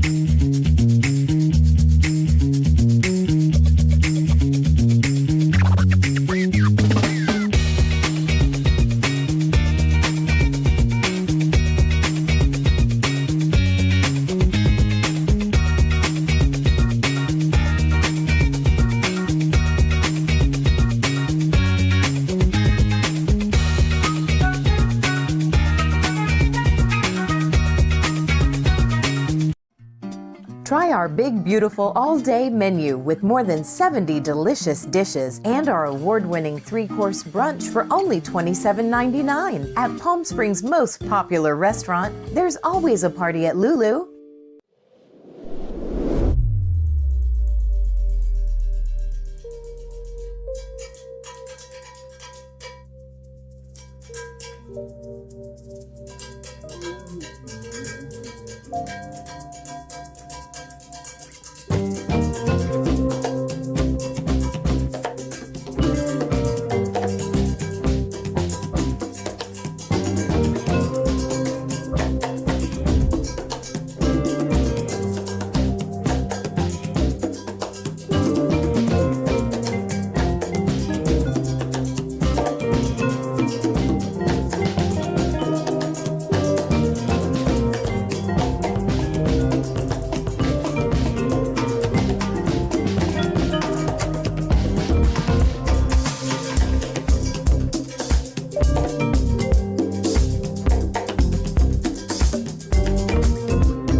Matt McConaughey starts us off here in the bottom of the 6th. Power up by 6 over the East LA Dodgers. It's McConaughey, Richards, and Brett Williams. And Ethan, for the top 3 in the lineup, they've all reached base. They've all scored at least once. About as nice of a start as you'd want to the final stretch of this regular season. Now you're hoping they can continue on this roll. You got tonight's game, the rest of tonight's game. You got Wednesday night's game when they take on the LA Dodgers a second time, and then you have Friday night's ball game where you take on the San Diego Stars. So Bucks, essentially, you have 3 games to start preparing and getting locked in for this weekend. It's a team that has championship aspirations. That is the standard around here in Palm Springs. McConaughey hammers one into right field, but that's going to hang up and be out number 1. Beasley retires him. A hard hit ball from Matt McConaughey. He hit one like that in the All-Star game right off that light pole. But now Caden Richards. He's 1 for 3 today, but he's reached twice and scored when he reached on an error. A big gap on the right side of the field for Richards. Dodgers might have not got the scouting report. First pitch, Richards serves it to the right side, a floater, and it's going to be a tough play by the second baseman, Mason, who slides for the catch. I think that one fooled Mason a little bit. Didn't get a good read on it, and that ball was sinking fast, so had to come in and make a sliding play for out number 2. So a twisting and turning play for Mason. He had to go back. He had to come in on it. And a little blooper that should not be that difficult, but Mason able to pull it off. Now Brett Williams with 2 outs. An out's an out, and you'll take it however you can get it. The Power went 1-2-3 in the 4th against Morales, and he thought he was going to get him again in the 5th. Junior Rodriguez struck out, then Kai Cunningham got out on his second pitch. Then Caden Durazo struck out. But that pitch went to the backstop, and he reached. After that, back-to-back hits by Blake Mitchell and Browning. Both of those set up the Power to score 2 on that inning, in an inning where the Dodgers would say the Power shouldn't have even been hitting at that point. Yeah, really just unfortunate events, what happened to Morales in the inning, and those runs will be charged to him. Mitchell's double and a ground rule double. That's why he didn't get one of the RBIs, because if that thing stayed in play, it was going to score Durazo. But after that, Browning cleaned up. 1-1 to Brett Williams. Ball 2.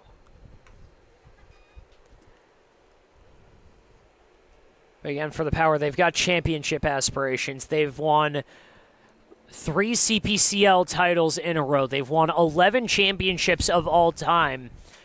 5 under Casey Dill. He's going for number 6 this season. That'll tie Harry Gurley. 2-1 pitch. Inside, it didn't hit Williams, but it gets to the backstop. 3-1. Harry Gurley, a name that is heralded around here. He's got a sign down the left field line. His number 21 retired in this building. He won in 09, 11, 12, 13, 14, and 15. He ripped off 5 in a row. Set a winning standard for an organization that has an all-time .818 win percentage. 3-2 now on Williams. Gurley took them to 2016. Since then, Casey Dill has manned the ship. He's one of those guys who, surely a handful of years, well, I don't want to say a handful, however many years down the line, whenever he's done managing in this building, he's going to have a sign up to someday. 5 championships. He's got a good chance at 6 here. But the payoff pitch for Brett Williams. Outside for ball 4 and a 2-out base runner for the Power. And a back-to-back innings now where the Power have got the man on, I should say, with 2 outs. And last time this happened, they were able to plate a pair across to see if Junior Rodriguez can keep that line going. Junior Rodriguez up now. He's 0 for 3. For Casey Dill, he's the director of baseball operations. He's the manager of the Power. He really runs all things, whether it's the PSCL, the Power, the CWL, anything in this building that involves baseball. He's one of the guys who's manning the ship. But since he has taken over, he's taken winning to another level. He's got a career winning percentage approaching 900. 259 and 31 total record in this building. In 8 years, he's won 5 championships.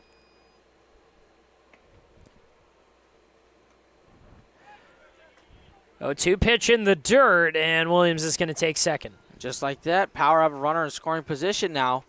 Base hit to the outfield. Good chance Williams will come across the score.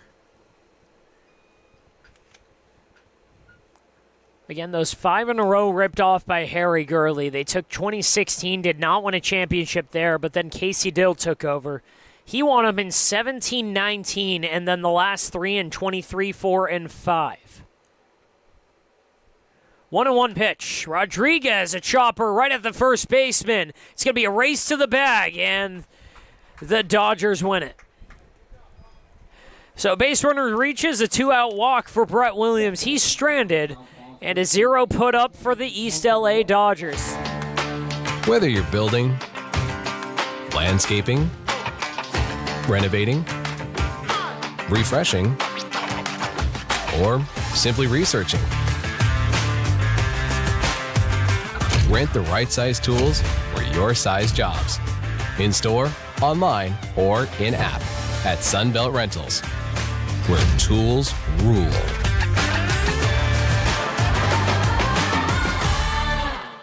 Outdoor living in the Coachella Valley is spectacular, and Tessera is the premier builder of outdoor living spaces in the desert. Nobody does it better than Tessera. From one end of this valley to the other, from Palm Springs to Rancho Mirage, Palm Desert, to Indio and La Quinta. For 35 years, we've created the ultimate in outdoor living, landscaping, pools, and patios, so you and your family can enjoy each other. Live well. Live Tessera. Shopping for car insurance is confusing. Holy cow. Great. Now we have a cow in our kitchen. Why did you say that? Because I don't know what coverage to choose. So just say the State Farm jingle. A State Farm agent can go over all your options with you and help choose coverage that meets your needs. Dude, cow, could you move? Like a good neighbor, State Farm is there.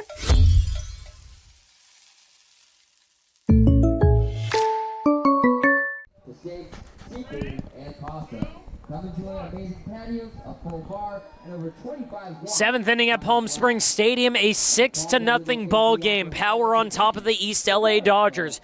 Ethan Olivares joining me. I'm Stephen Buxton. Thank you for allowing us into your night. Power trying to finish off what has been a fantastic game for them.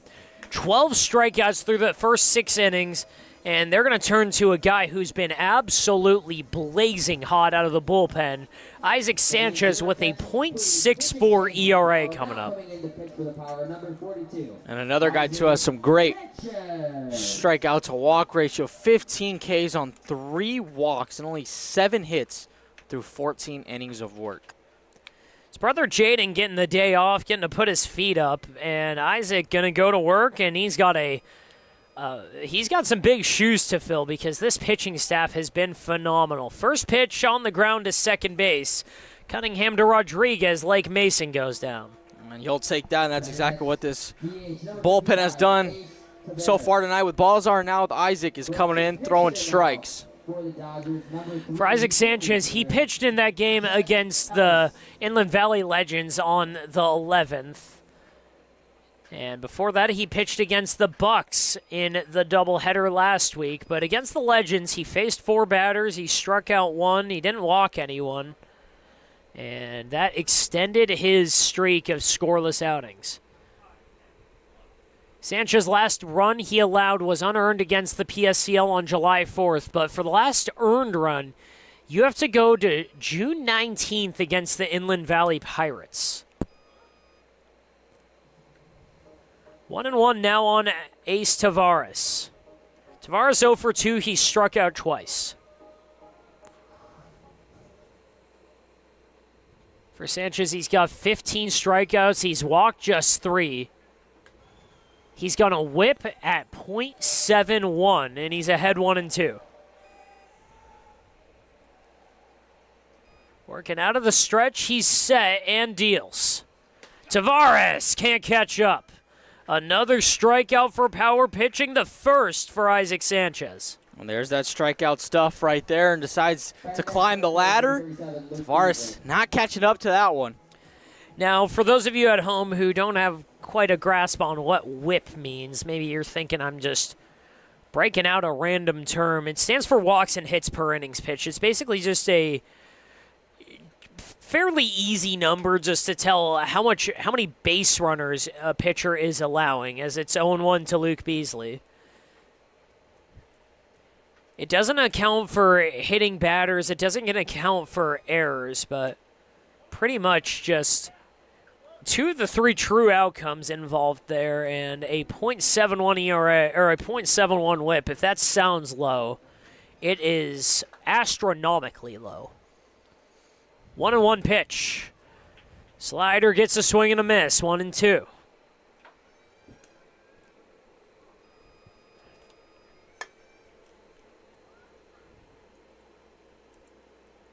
Back-to-back case here.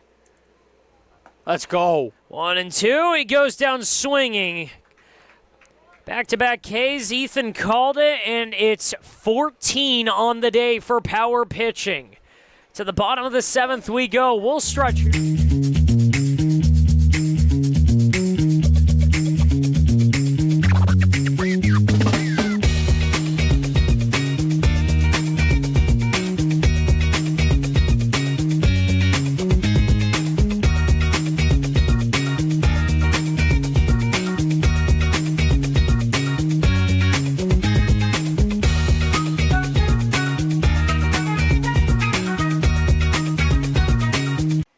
Across the Coachella Valley, you'll find our communities powered by short-term rentals. These rentals bring visitors and dollars to the region. Whether attending events, checking out the art scene, or dining at restaurants, when they spend money, we all score. The nearly $1 billion impact of short-term vacation rentals generates tax revenues that fund police, firefighters, education, and many other programs that improve our daily lives. To learn why short-term rentals are a grand slam for the home team, visit onecv.org.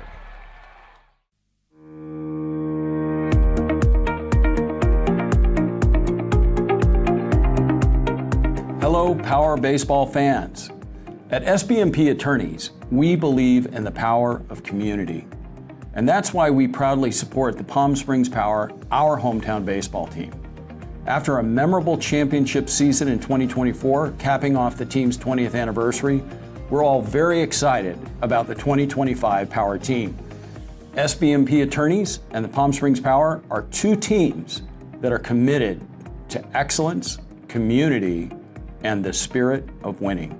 We'll see you all at the ballpark.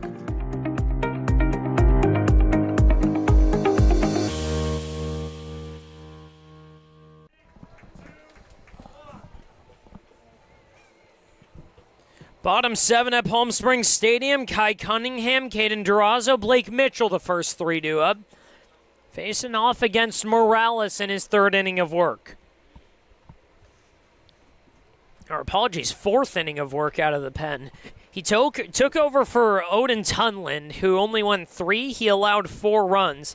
And since then, it's been pretty solid work.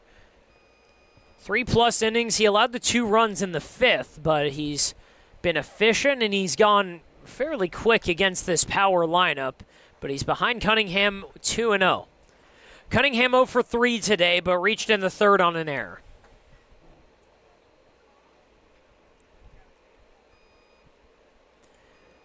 Working from ahead here against Morales. He rocks back, waiting for his sign, and fires. A fastball for strike 1.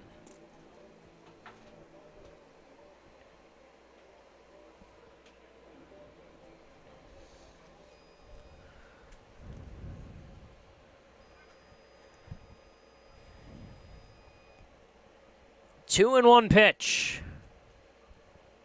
Cunningham swings and gets under that. He pops it up, and it's going to go behind the plate.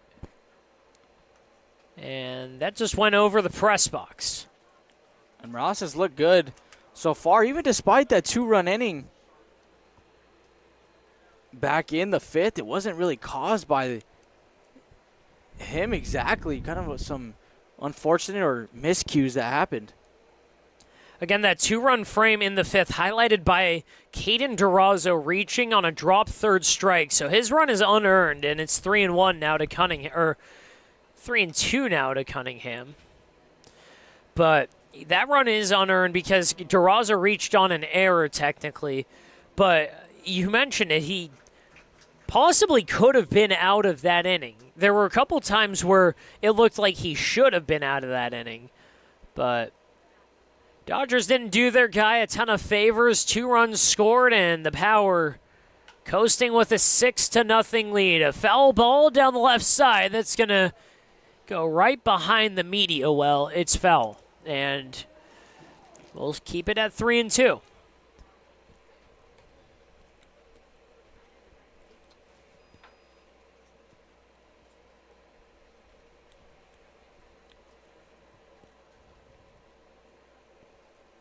We were talking about the minuscule .71 whip of of Isaac Sanchez last inning. Payoff pitch. Slapped on the ground to first, and a race to the bag. That's won by the Dodgers. So a long at-bat turns into a ground out for Kai Cunningham. Now it's Caden Durazo.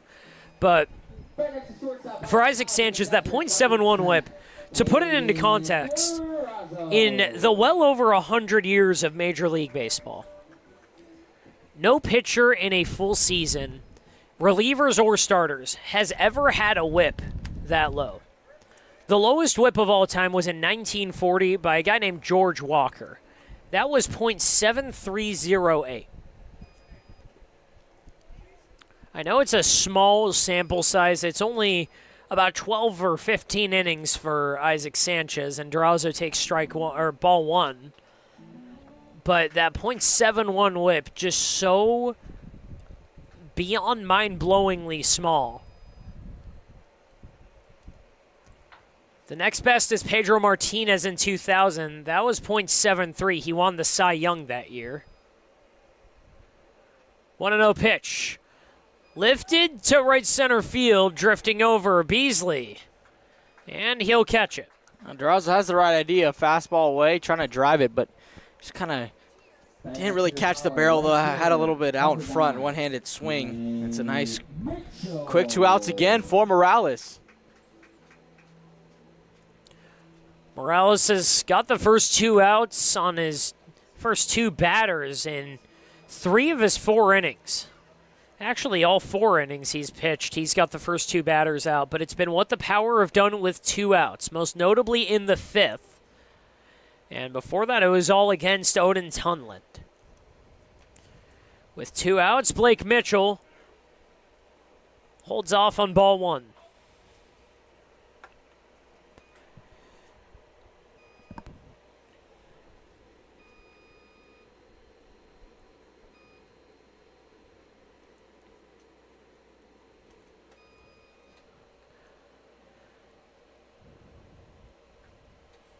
One 1-0 pitch. Morales steals. Outside. 2-0 now. Mitchell's yet to be retired. He recorded his first knock in the 5th, a double, and he scored on that Browning single. Before that, he got hit twice. He's stolen a couple bags, and he scored.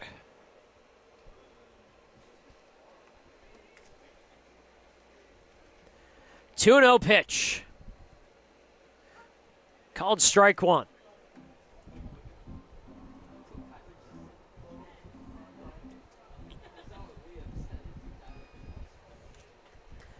Two and 1, 2 outs, a 6-0 lead for the Power in the bottom of the 7th. Dodgers trying to put up their 3rd 0 of the day. 2-1. Ooh, called strike 2, just right on the edge there. Oh, it looked like it's a little bit more out. We saw Mitchell motion, too, with his hand. Thought that one was out, but the plate umpire calls the strike. Deuces wild here in the 6th. Mitchell trying to keep this inning alive. Morales downstairs. 3-2 now.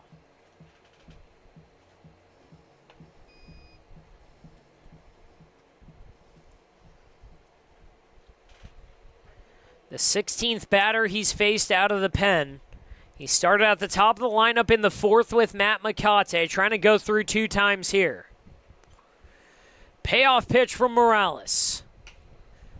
Chopper to second. Glove by Mason. He'll throw to first. And a 1-2-3 frame for the Dodgers. Power another 0. It's their 3rd of the day, but they're going to the 8th up 6. We'll be right back for the middle of the Dodgers. There's something winning in the Agua. Catch all the action at 360 Sports at Agua Caliente Casinos. Watch your favorite teams on our giant wraparound screens. See live scores on the LED sports ticker. Win big with our bar top games and enjoy great twists on bar food favorites. And with 3 premier casino locations, 360 Sports is the ultimate fan experience. For more information, visit aguacalientecasinos.com. Across the Coachella Valley, you'll find our communities powered by short-term rentals. These rentals bring visitors and dollars to the region. Whether attending events, checking out the art scene, or dining at restaurants, when they spend money, we all score. The nearly $1 billion impact of short-term vacation rentals generates tax revenues that fund police, firefighters, education, and many other programs that improve our daily lives. To learn why short-term rentals are a grand slam for the home team, visit onecv.org. Shopping for car insurance is confusing. Holy cow. Great. Now we have a cow in our kitchen. Why did you say that? Because I don't know what coverage to choose. So just say the State Farm jingle. A State Farm agent can go over all your options with you and help choose coverage that meets your needs. Dude, cow, could you move? Like a good neighbor, State Farm is there.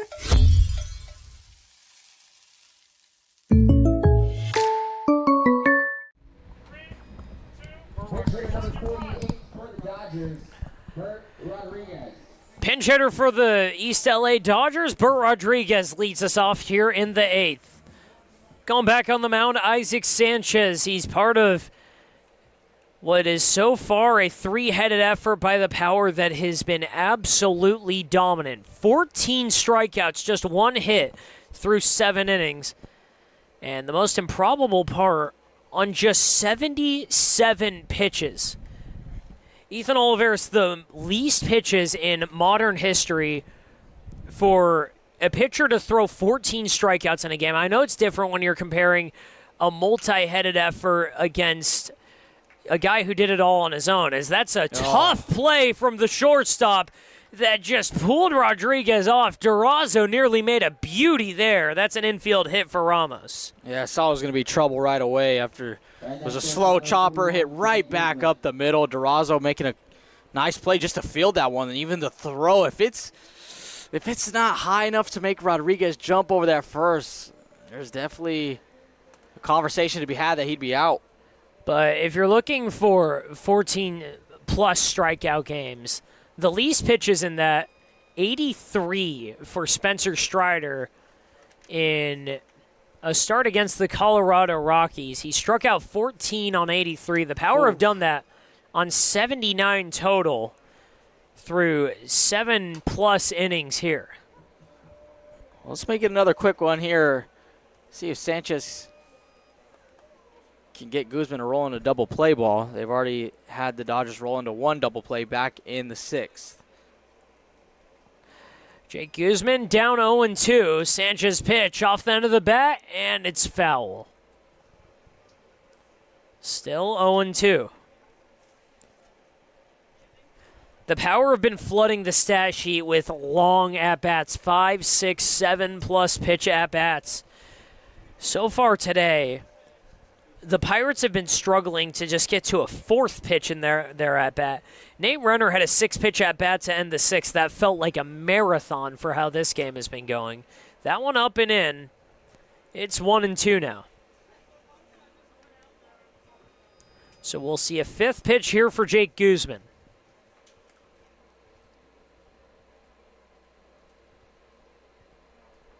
Sanchez set. Out of the stretch, he fires. Breaking ball slipped out of the hand. It's 2-2. You can see Sanchez trying to climb the ladder like he has done in previous at-bats this game, but Guzman not giving in. 2-2 pitch. That one inside, and it's a full count. Power haven't walked a guy yet today. They've only allowed one hitter on via an error. That was Lake Mason in the 1st. Since then, the only base runners, the 2 singles, one by Burkha, one by Rodriguez. That one popped up, and Junie's going to take that himself. A little bit of lengthier at bat there. Good fight there from Guzman, but Sanchez wins it with the heater running inside on the hands. Nobody warming up in the Power bullpen right now. Not a ton of pitches on the day for Isaac Sanchez, so likely that he'll see the 9th. First pitch. Fastball up and in, strike 1 to Cervantes. We're going to get a pinch hitter here, Bucks. Going to be number 14, Matthew Zempolt, for his first AB of the game. Zempel taking over for Cervantes. And he's down 0-2. Power defense ready to turn to the middle infield, playing a little bit further in, and a swing and a miss there. Another strikeout for Power pitching. That the 15th. Yeah, to Zempel right there. That was just good morning, good afternoon, and good night. All heaters from Sanchez. Outfielder number 7, Joshua Madrid. So Zempel goes down on strikes. Now it's Jamie Burkhaw. With 2 outs, a runner on, and for the first pitch is called strike 1. And actually, it looks like this is going to be another pinch hitter. It's Joshua Madrid coming up. Taking over for Burkhaw, who recorded the first hit of the ball game. Foul tip there. It's 0-2.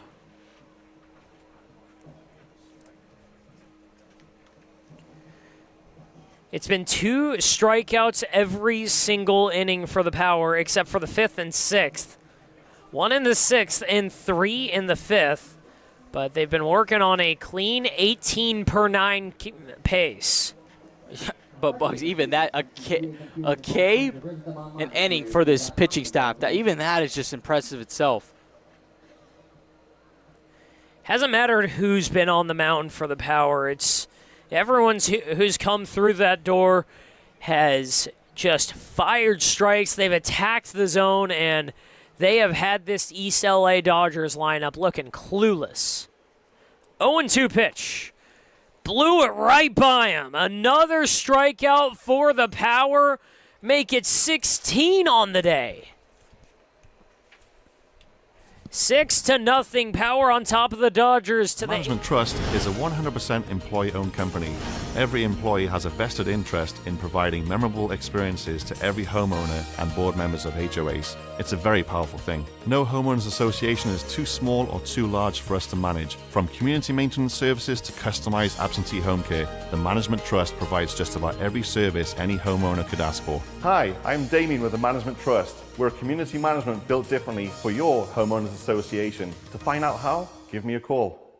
Outdoor living in the Coachella Valley is spectacular, and Tessera is the premier builder of outdoor living spaces in the desert. Nobody does it better than Tessera.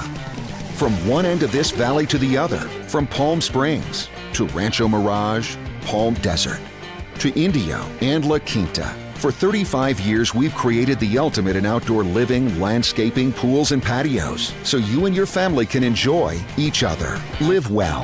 Live Tessera. Quality first is quite a philosophy to live by. But world-class ingredients are the foundation of great meals. And we wouldn't have it any other way. At Kaiser Grill in downtown Palm Springs, we believe you deserve the best. So whether it's dinner for 2 or a celebration with 200 friends, quality is our promise to you. Because quality is king. Quality is Kaiser. It's probably... Bottom of the 8th inning here in Palm Springs Stadium. East LA Dodgers coming to town, and they need to put up another 0. They got their work cut out for them. It's Blake Browning leading off, a 6-0 lead. Power on top of the Dodgers. And Ethan, those 6 runs, a nice job by the offense, but it cannot go understated the job that this pitching staff has done. 16 strikeouts, just 2 hits, and really there's only been 1 ball that's been hit hard today. Yeah, and it was only the only hit there's 2 hits in the ball game, but that one came in the last half of the inning. But the hard hit ball you're talking about was back in the 6th by Jamie Burkhaw, where he lined a single out to left field off of Baltazar. But other than that, it's been blank after blank for this Power pitching staff. And even then, that ball that was hit into left field, it was hit a little bit hard, but it wasn't even technically a hard hit ball by Major League standards. 93 off the bat, it was just hitting the right spot. It was hit a little bit too far away for Caden Richards to get to as the throw goes down, and we are ready to go here in the 8th. Blake Browning, who's 1 for 3 with 3 RBIs on the day. Austin Munoz taking over on the mound after Morales went 4 out of the bullpen. Play for your Power left fielder number 8, Blake Browning. Browning's last time up, that 2 RBI single in the 5th. The last runs the Power have scored. Couple of tin soldiers in the first 2 frames, 2 in the 3rd, 2 in the 5th. Here in the 8th, Browning watches strike 1.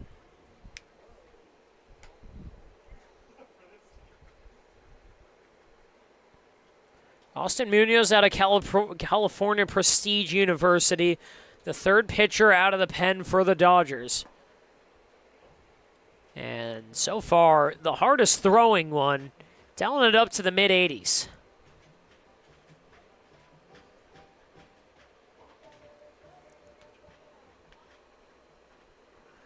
One and one count. It's Browning, Wade, and Makate due up.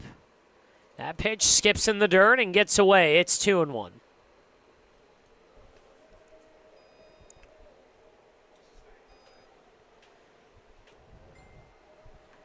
So for the Power, they've got 2 games today and tomorrow, and then they'll have the day off and then getting ready for the championship weekend. They've got the San Diego Stars on Friday. As that one's outside, it's 3-1 now. But all eyes turn to the Inland Valley Legends on Saturday and Sunday. Going for championship number 12 in Power history. 3-1 pitch. Fouled off, and it's going to go out of play. A full count for Blake Browning.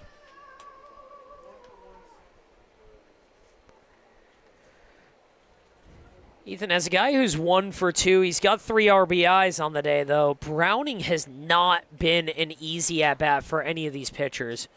His first at-bat went 11 pitches. His strikeout in the 3rd, that was a long battle, too, and he gets a full count walk here in the 8th. Yeah, great job by Browning, not in just this AB to work the walk, but all 9. They've been productive, too. He had a long 11-pitch sac fly RBI. Then back in the 5th, he had a 2 RBI single with 2 outs. And it's tough, too, especially for a guy that hasn't played all that much this season. But when he gets the opportunity, he has done a great job.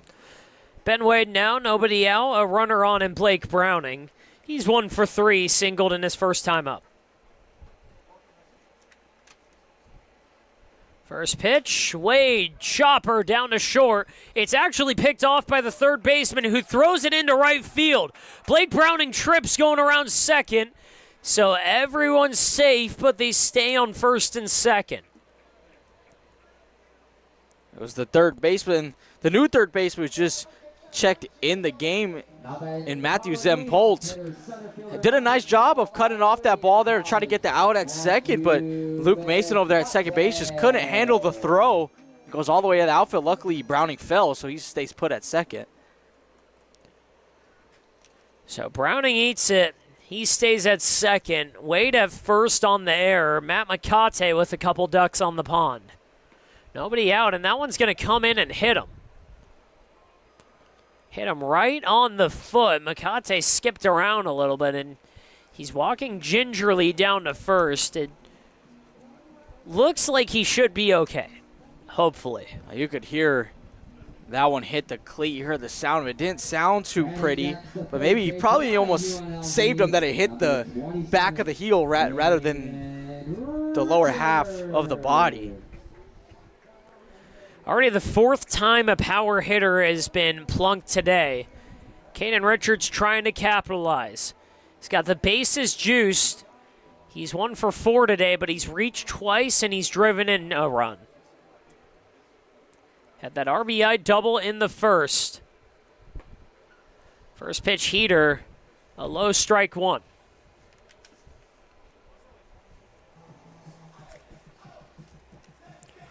Richards scored when he reached on an error in the 3rd. An error on the same play had him standing on 3rd. 0-1 pitch is up and in.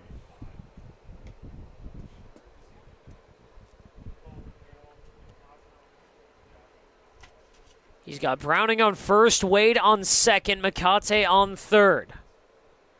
Munoz pitch. Skips away from the catcher Horton. Here comes Blake Browning. It's 7-0 Power.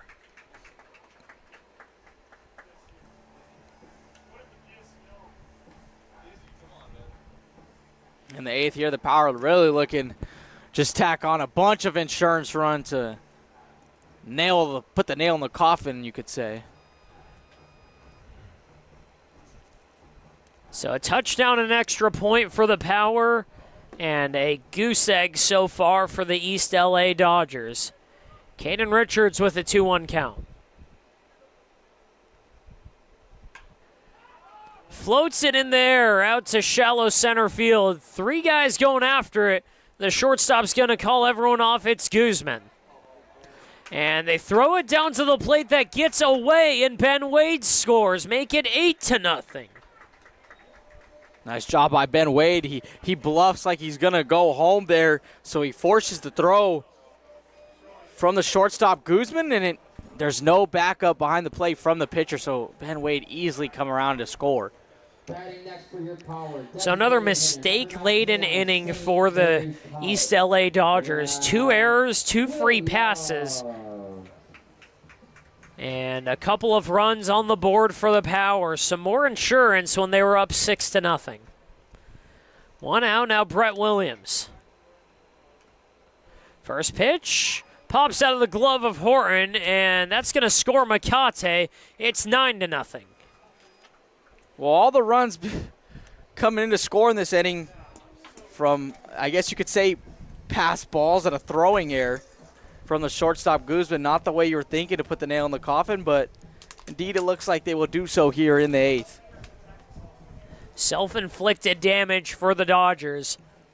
And it's been the story of not just this season, but really Casey Dill's tenure. If you don't do the little things right, this team will pounce on it.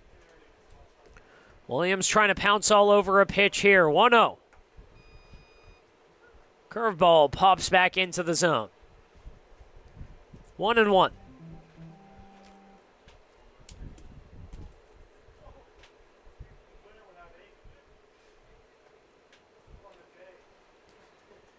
Munoz working deliberately. 1-1 pitch. Upstairs and pops out of the glove of Horton again. This time it doesn't matter. It's 2-1.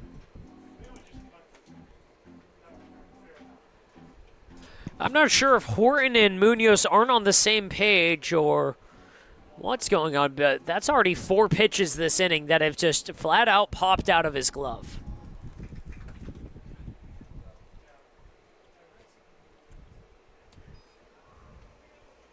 Two and 1 now. Munoz pitch. Swung on and missed. 2-2. Looked like Brett was trying to put this lead into double digits there with that hack. Williams has got a couple bombs this year. He had 2 last week. Right now, just trying to extend this inning. 2-2.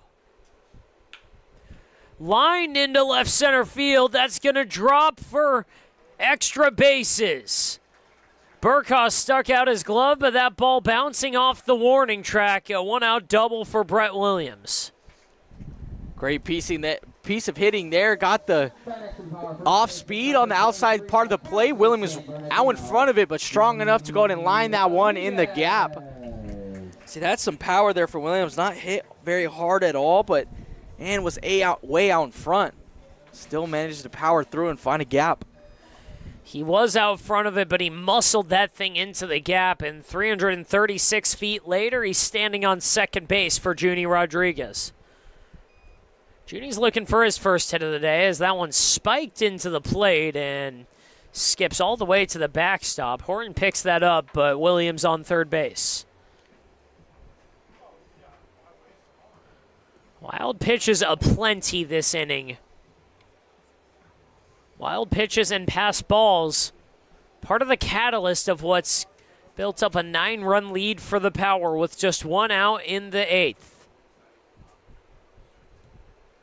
9 runs on 7 hits for the Power. That one goes in, and it's going to hit Rodriguez. And he's not going to get a chance to get a hit today. So Rodriguez reaches base. He doesn't get a hit.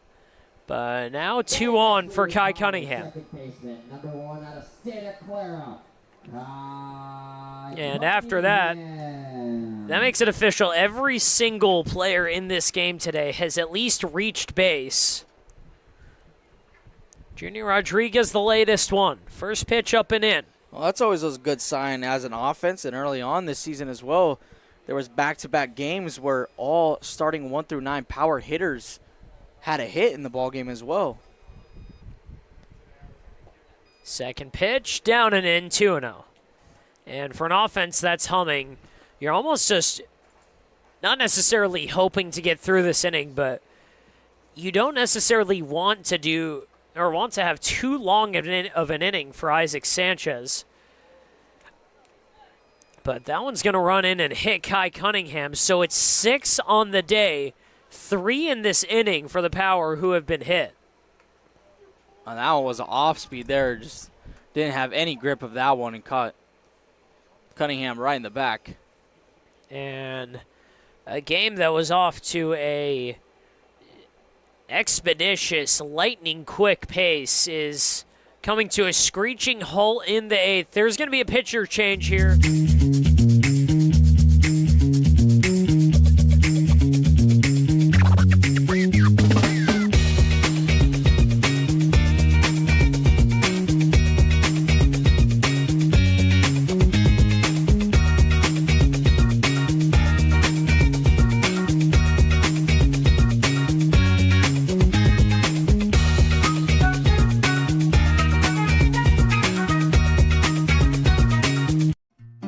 Try our big, beautiful all-day menu with more than 70 delicious dishes and our award-winning 3-course brunch for only $27.99. At Palm Springs' most popular restaurant, there's always a party at Lulu.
Moving things around here in the 8th inning.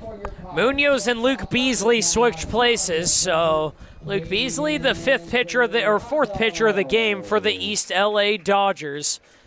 And Munoz is going to go out to right field. They switch gloves, and here we go. We're ready for Caden Durazo, the 8th hitter of the inning for the Power.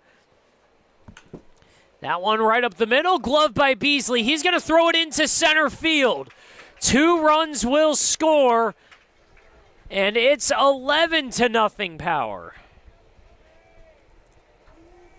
Beasley does a nice job to field that one, but all his momentum was already going to first base and decides to take it last minute. Let me get the out at second, and that led to the errant throw. Batting next for your Power, right fielder number 9. An avalanche of mistakes in the 8th for the East LA Dodgers.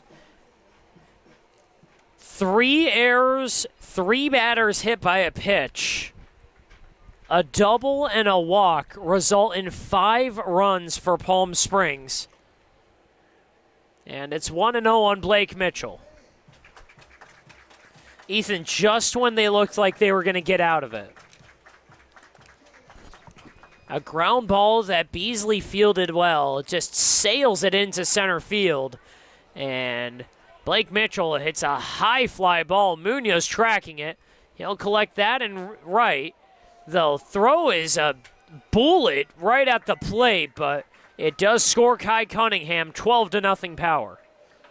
Yeah, it's Munoz out there who just was on the mound that goes to right field. And like you said, Bugs, that was a nice throw there from Munoz. Just a little bit up the line. Made it close, though. Now Blake Browning. He's reached twice today. His last 2 at-bats, he scored a run. A very good day for the power left fielder. He's driven in 3. 12-0 the score. 6 over the first 5 and 6 in the 8th. Ball 1 to Blake Browning. On deck, Wade, and then they'll flip it over to Makate. 10th batter of the inning for the Power. 2-0. Off the handle, down to third, an off-balance throw, gets away and into the bullpen. Browning's turning for 2. Durazo scored, it's 13-0. And the 4th error of the inning for the Dodgers.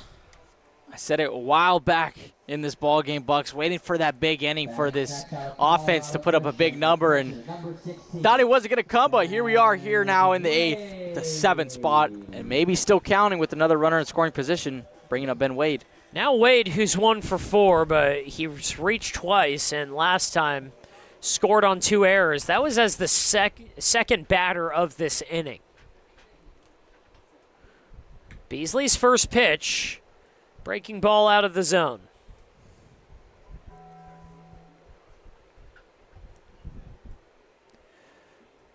Wade's put every ball in play so far tonight. He's had a couple productive outs, but right now, Beasley just hoping the ball, frankly, doesn't leave the infield. No runs, 2 hits, 7 errors for the Dodgers. For the Power, 13 on 7 and 1 error. Big swing there. It's 1-2 on Wade.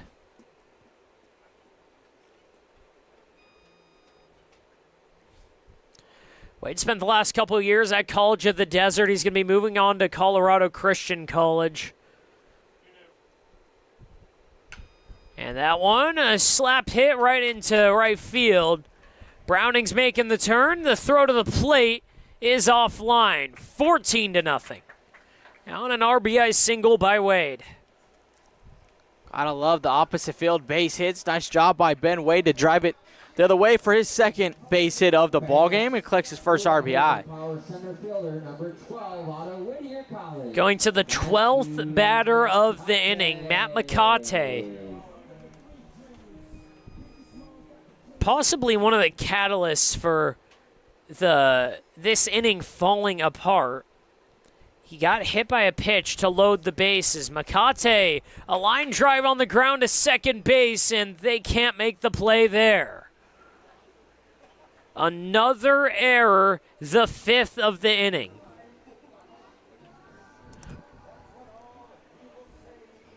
Ethan, the Dodgers right now just hoping that someone goes up there and swings at the first 3 pitches.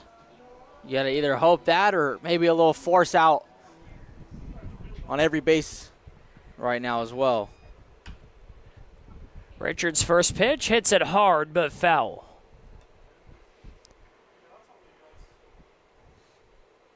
A nightmare on Barristo Road, the 8th inning for the East LA Dodgers. 8 runs in this inning, and they've got 2 on with 2 outs. 0-1 pitch outside that gets away, and both runners advance.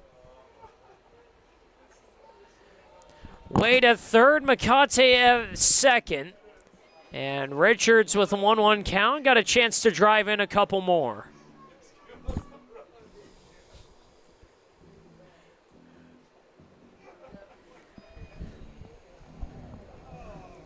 For the Power at this point, you almost have to think of possibly getting someone to warm up in the bullpen for how long Isaac Sanchez has been waiting. Well, it looked like during during his appearance, they had someone up and moving. It looked like maybe that would be the end of the line for Sanchez. He's already gone 2 innings. And even if they did have someone warming up, he might have to get up and moving again. Someone should probably at least just move around because this has been a long inning for the Power. Use the armbands real quick, get something loose, get the legs working. 13th batter of the inning, a 3-1 count to Richards. Outside, ball 4, and the bases are loaded for Brett Williams. And actually, maybe they made a call for some help, but that pitch was called a strike well out of the zone. 3-2, fouls it off.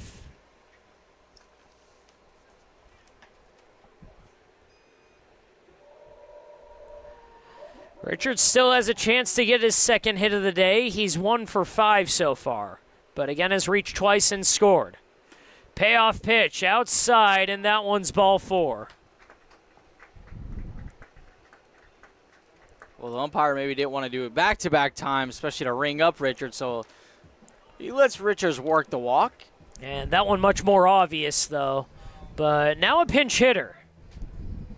That's going to be the starting pitcher coming up to the plate for the Power in Javier Vasquez. Now coming to the plate for your Power, Javier Vasquez. So Javier Vasquez getting a rip at it.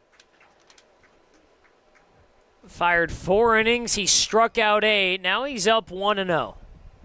Second pitch, Vasquez, a swinging bunt. This is going to be a tough play at first.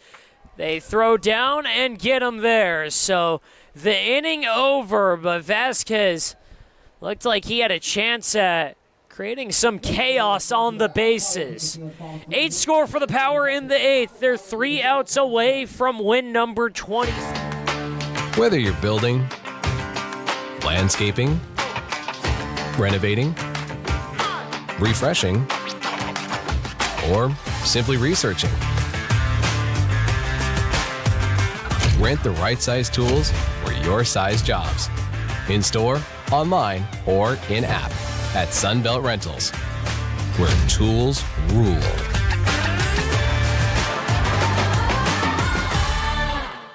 Outdoor living in the Coachella Valley is spectacular, and Tessera is the premier builder of outdoor living spaces in the desert. Nobody does it better than Tessera. From one end of this valley to the other, from Palm Springs to Rancho Mirage, Palm Desert, to Indio and La Quinta. For 35 years, we've created the ultimate in outdoor living, landscaping, pools, and patios, so you and your family can enjoy each other. Live well. Live Tessera. Shopping for car insurance is confusing. Holy cow. Great. Now we have a cow in our kitchen. Why did you say that? Because I don't know what coverage to choose. So just say the State Farm jingle. A State Farm agent can go over all your options with you and help choose coverage that meets your needs. Dude, cow, could you move? Like a good neighbor, State Farm is there.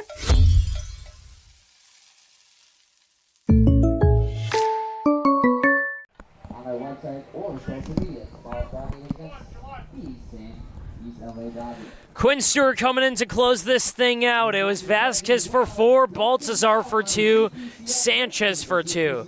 The man out of Cal State San Bernardino coming in, trying to finish this one off, and it has been a dominating performance over the East LA Dodgers. Thank you all for joining us here in Palm Springs Stadium.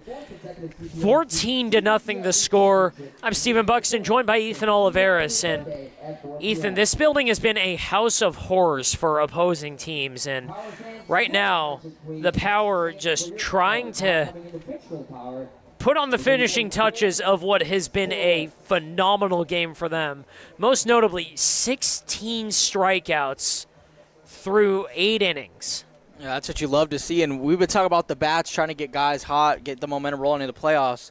But this bullpen, man, this is what you love to see as well in these tune-up games. We were talking about just continue to throw strikes, let the defense work, and that's exactly what we got here tonight. First pitch by Quinn Stewart upstairs, ball 1.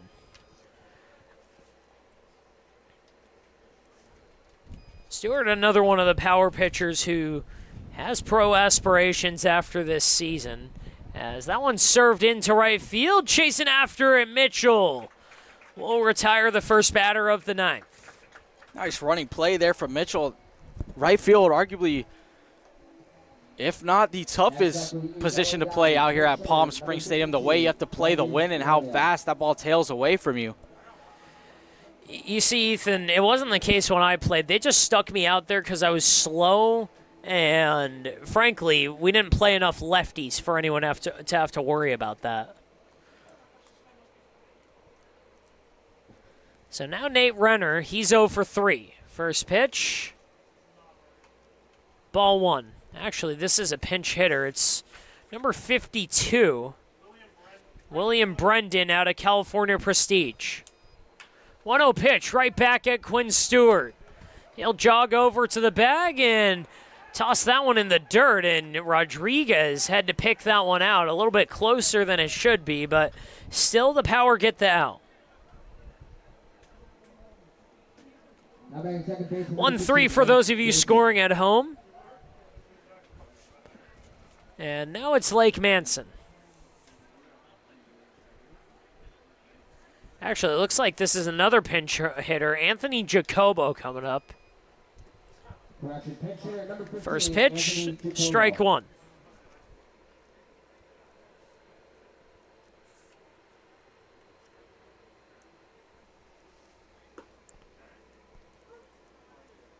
Oh, and 2 now.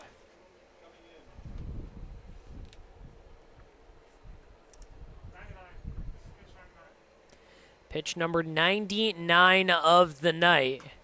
And that one fouled off. Still 0-2. That one an absolute rocket into the Dodgers dugout. So 0-2 the count, 2 outs in the ninth. Power looking for win number 26 of the year. 0-2 pitch. Got him swinging. An absolutely dominant performance. Power strikeout 17 in 9 innings. It was 4 pitchers for the Power. Javier Vasquez went the first 4. Andrew Baltazar is going to get the win. He struck out 4 in 2 innings. He went the next 2. He took us through the 6th. Sanchez took us to the 8th. And then Quinn Stewart in the 9th to close it out. No runs on the board, just 2 hits. And again, the story of the game for the Power until the 8th inning, the pitching absolutely dominating. 17 strikeouts, no walks, just 1 hitter reaches on an error. That was Lake Manson. Other than that, the 2 hits, the only base runners, so no free passes for the Power. For the Power offensively, 14 runs, 8 of them in the 8th inning, an inning that they could not get out of. And a lot of that work being done with 2 outs. 14 batters come to the plate in the 8th inning in an inning that completely flipped the game on its head. So the Power won their 26th game of the season. They're going to have a game tomorrow at 7 o'clock. And then it'll all dial up for the CPCL playoffs on Saturday. For myself, for Ethan Oliveris, for everyone who makes this possible, this might be my last call of this season unless the Power make it to Game 3 of the playoffs.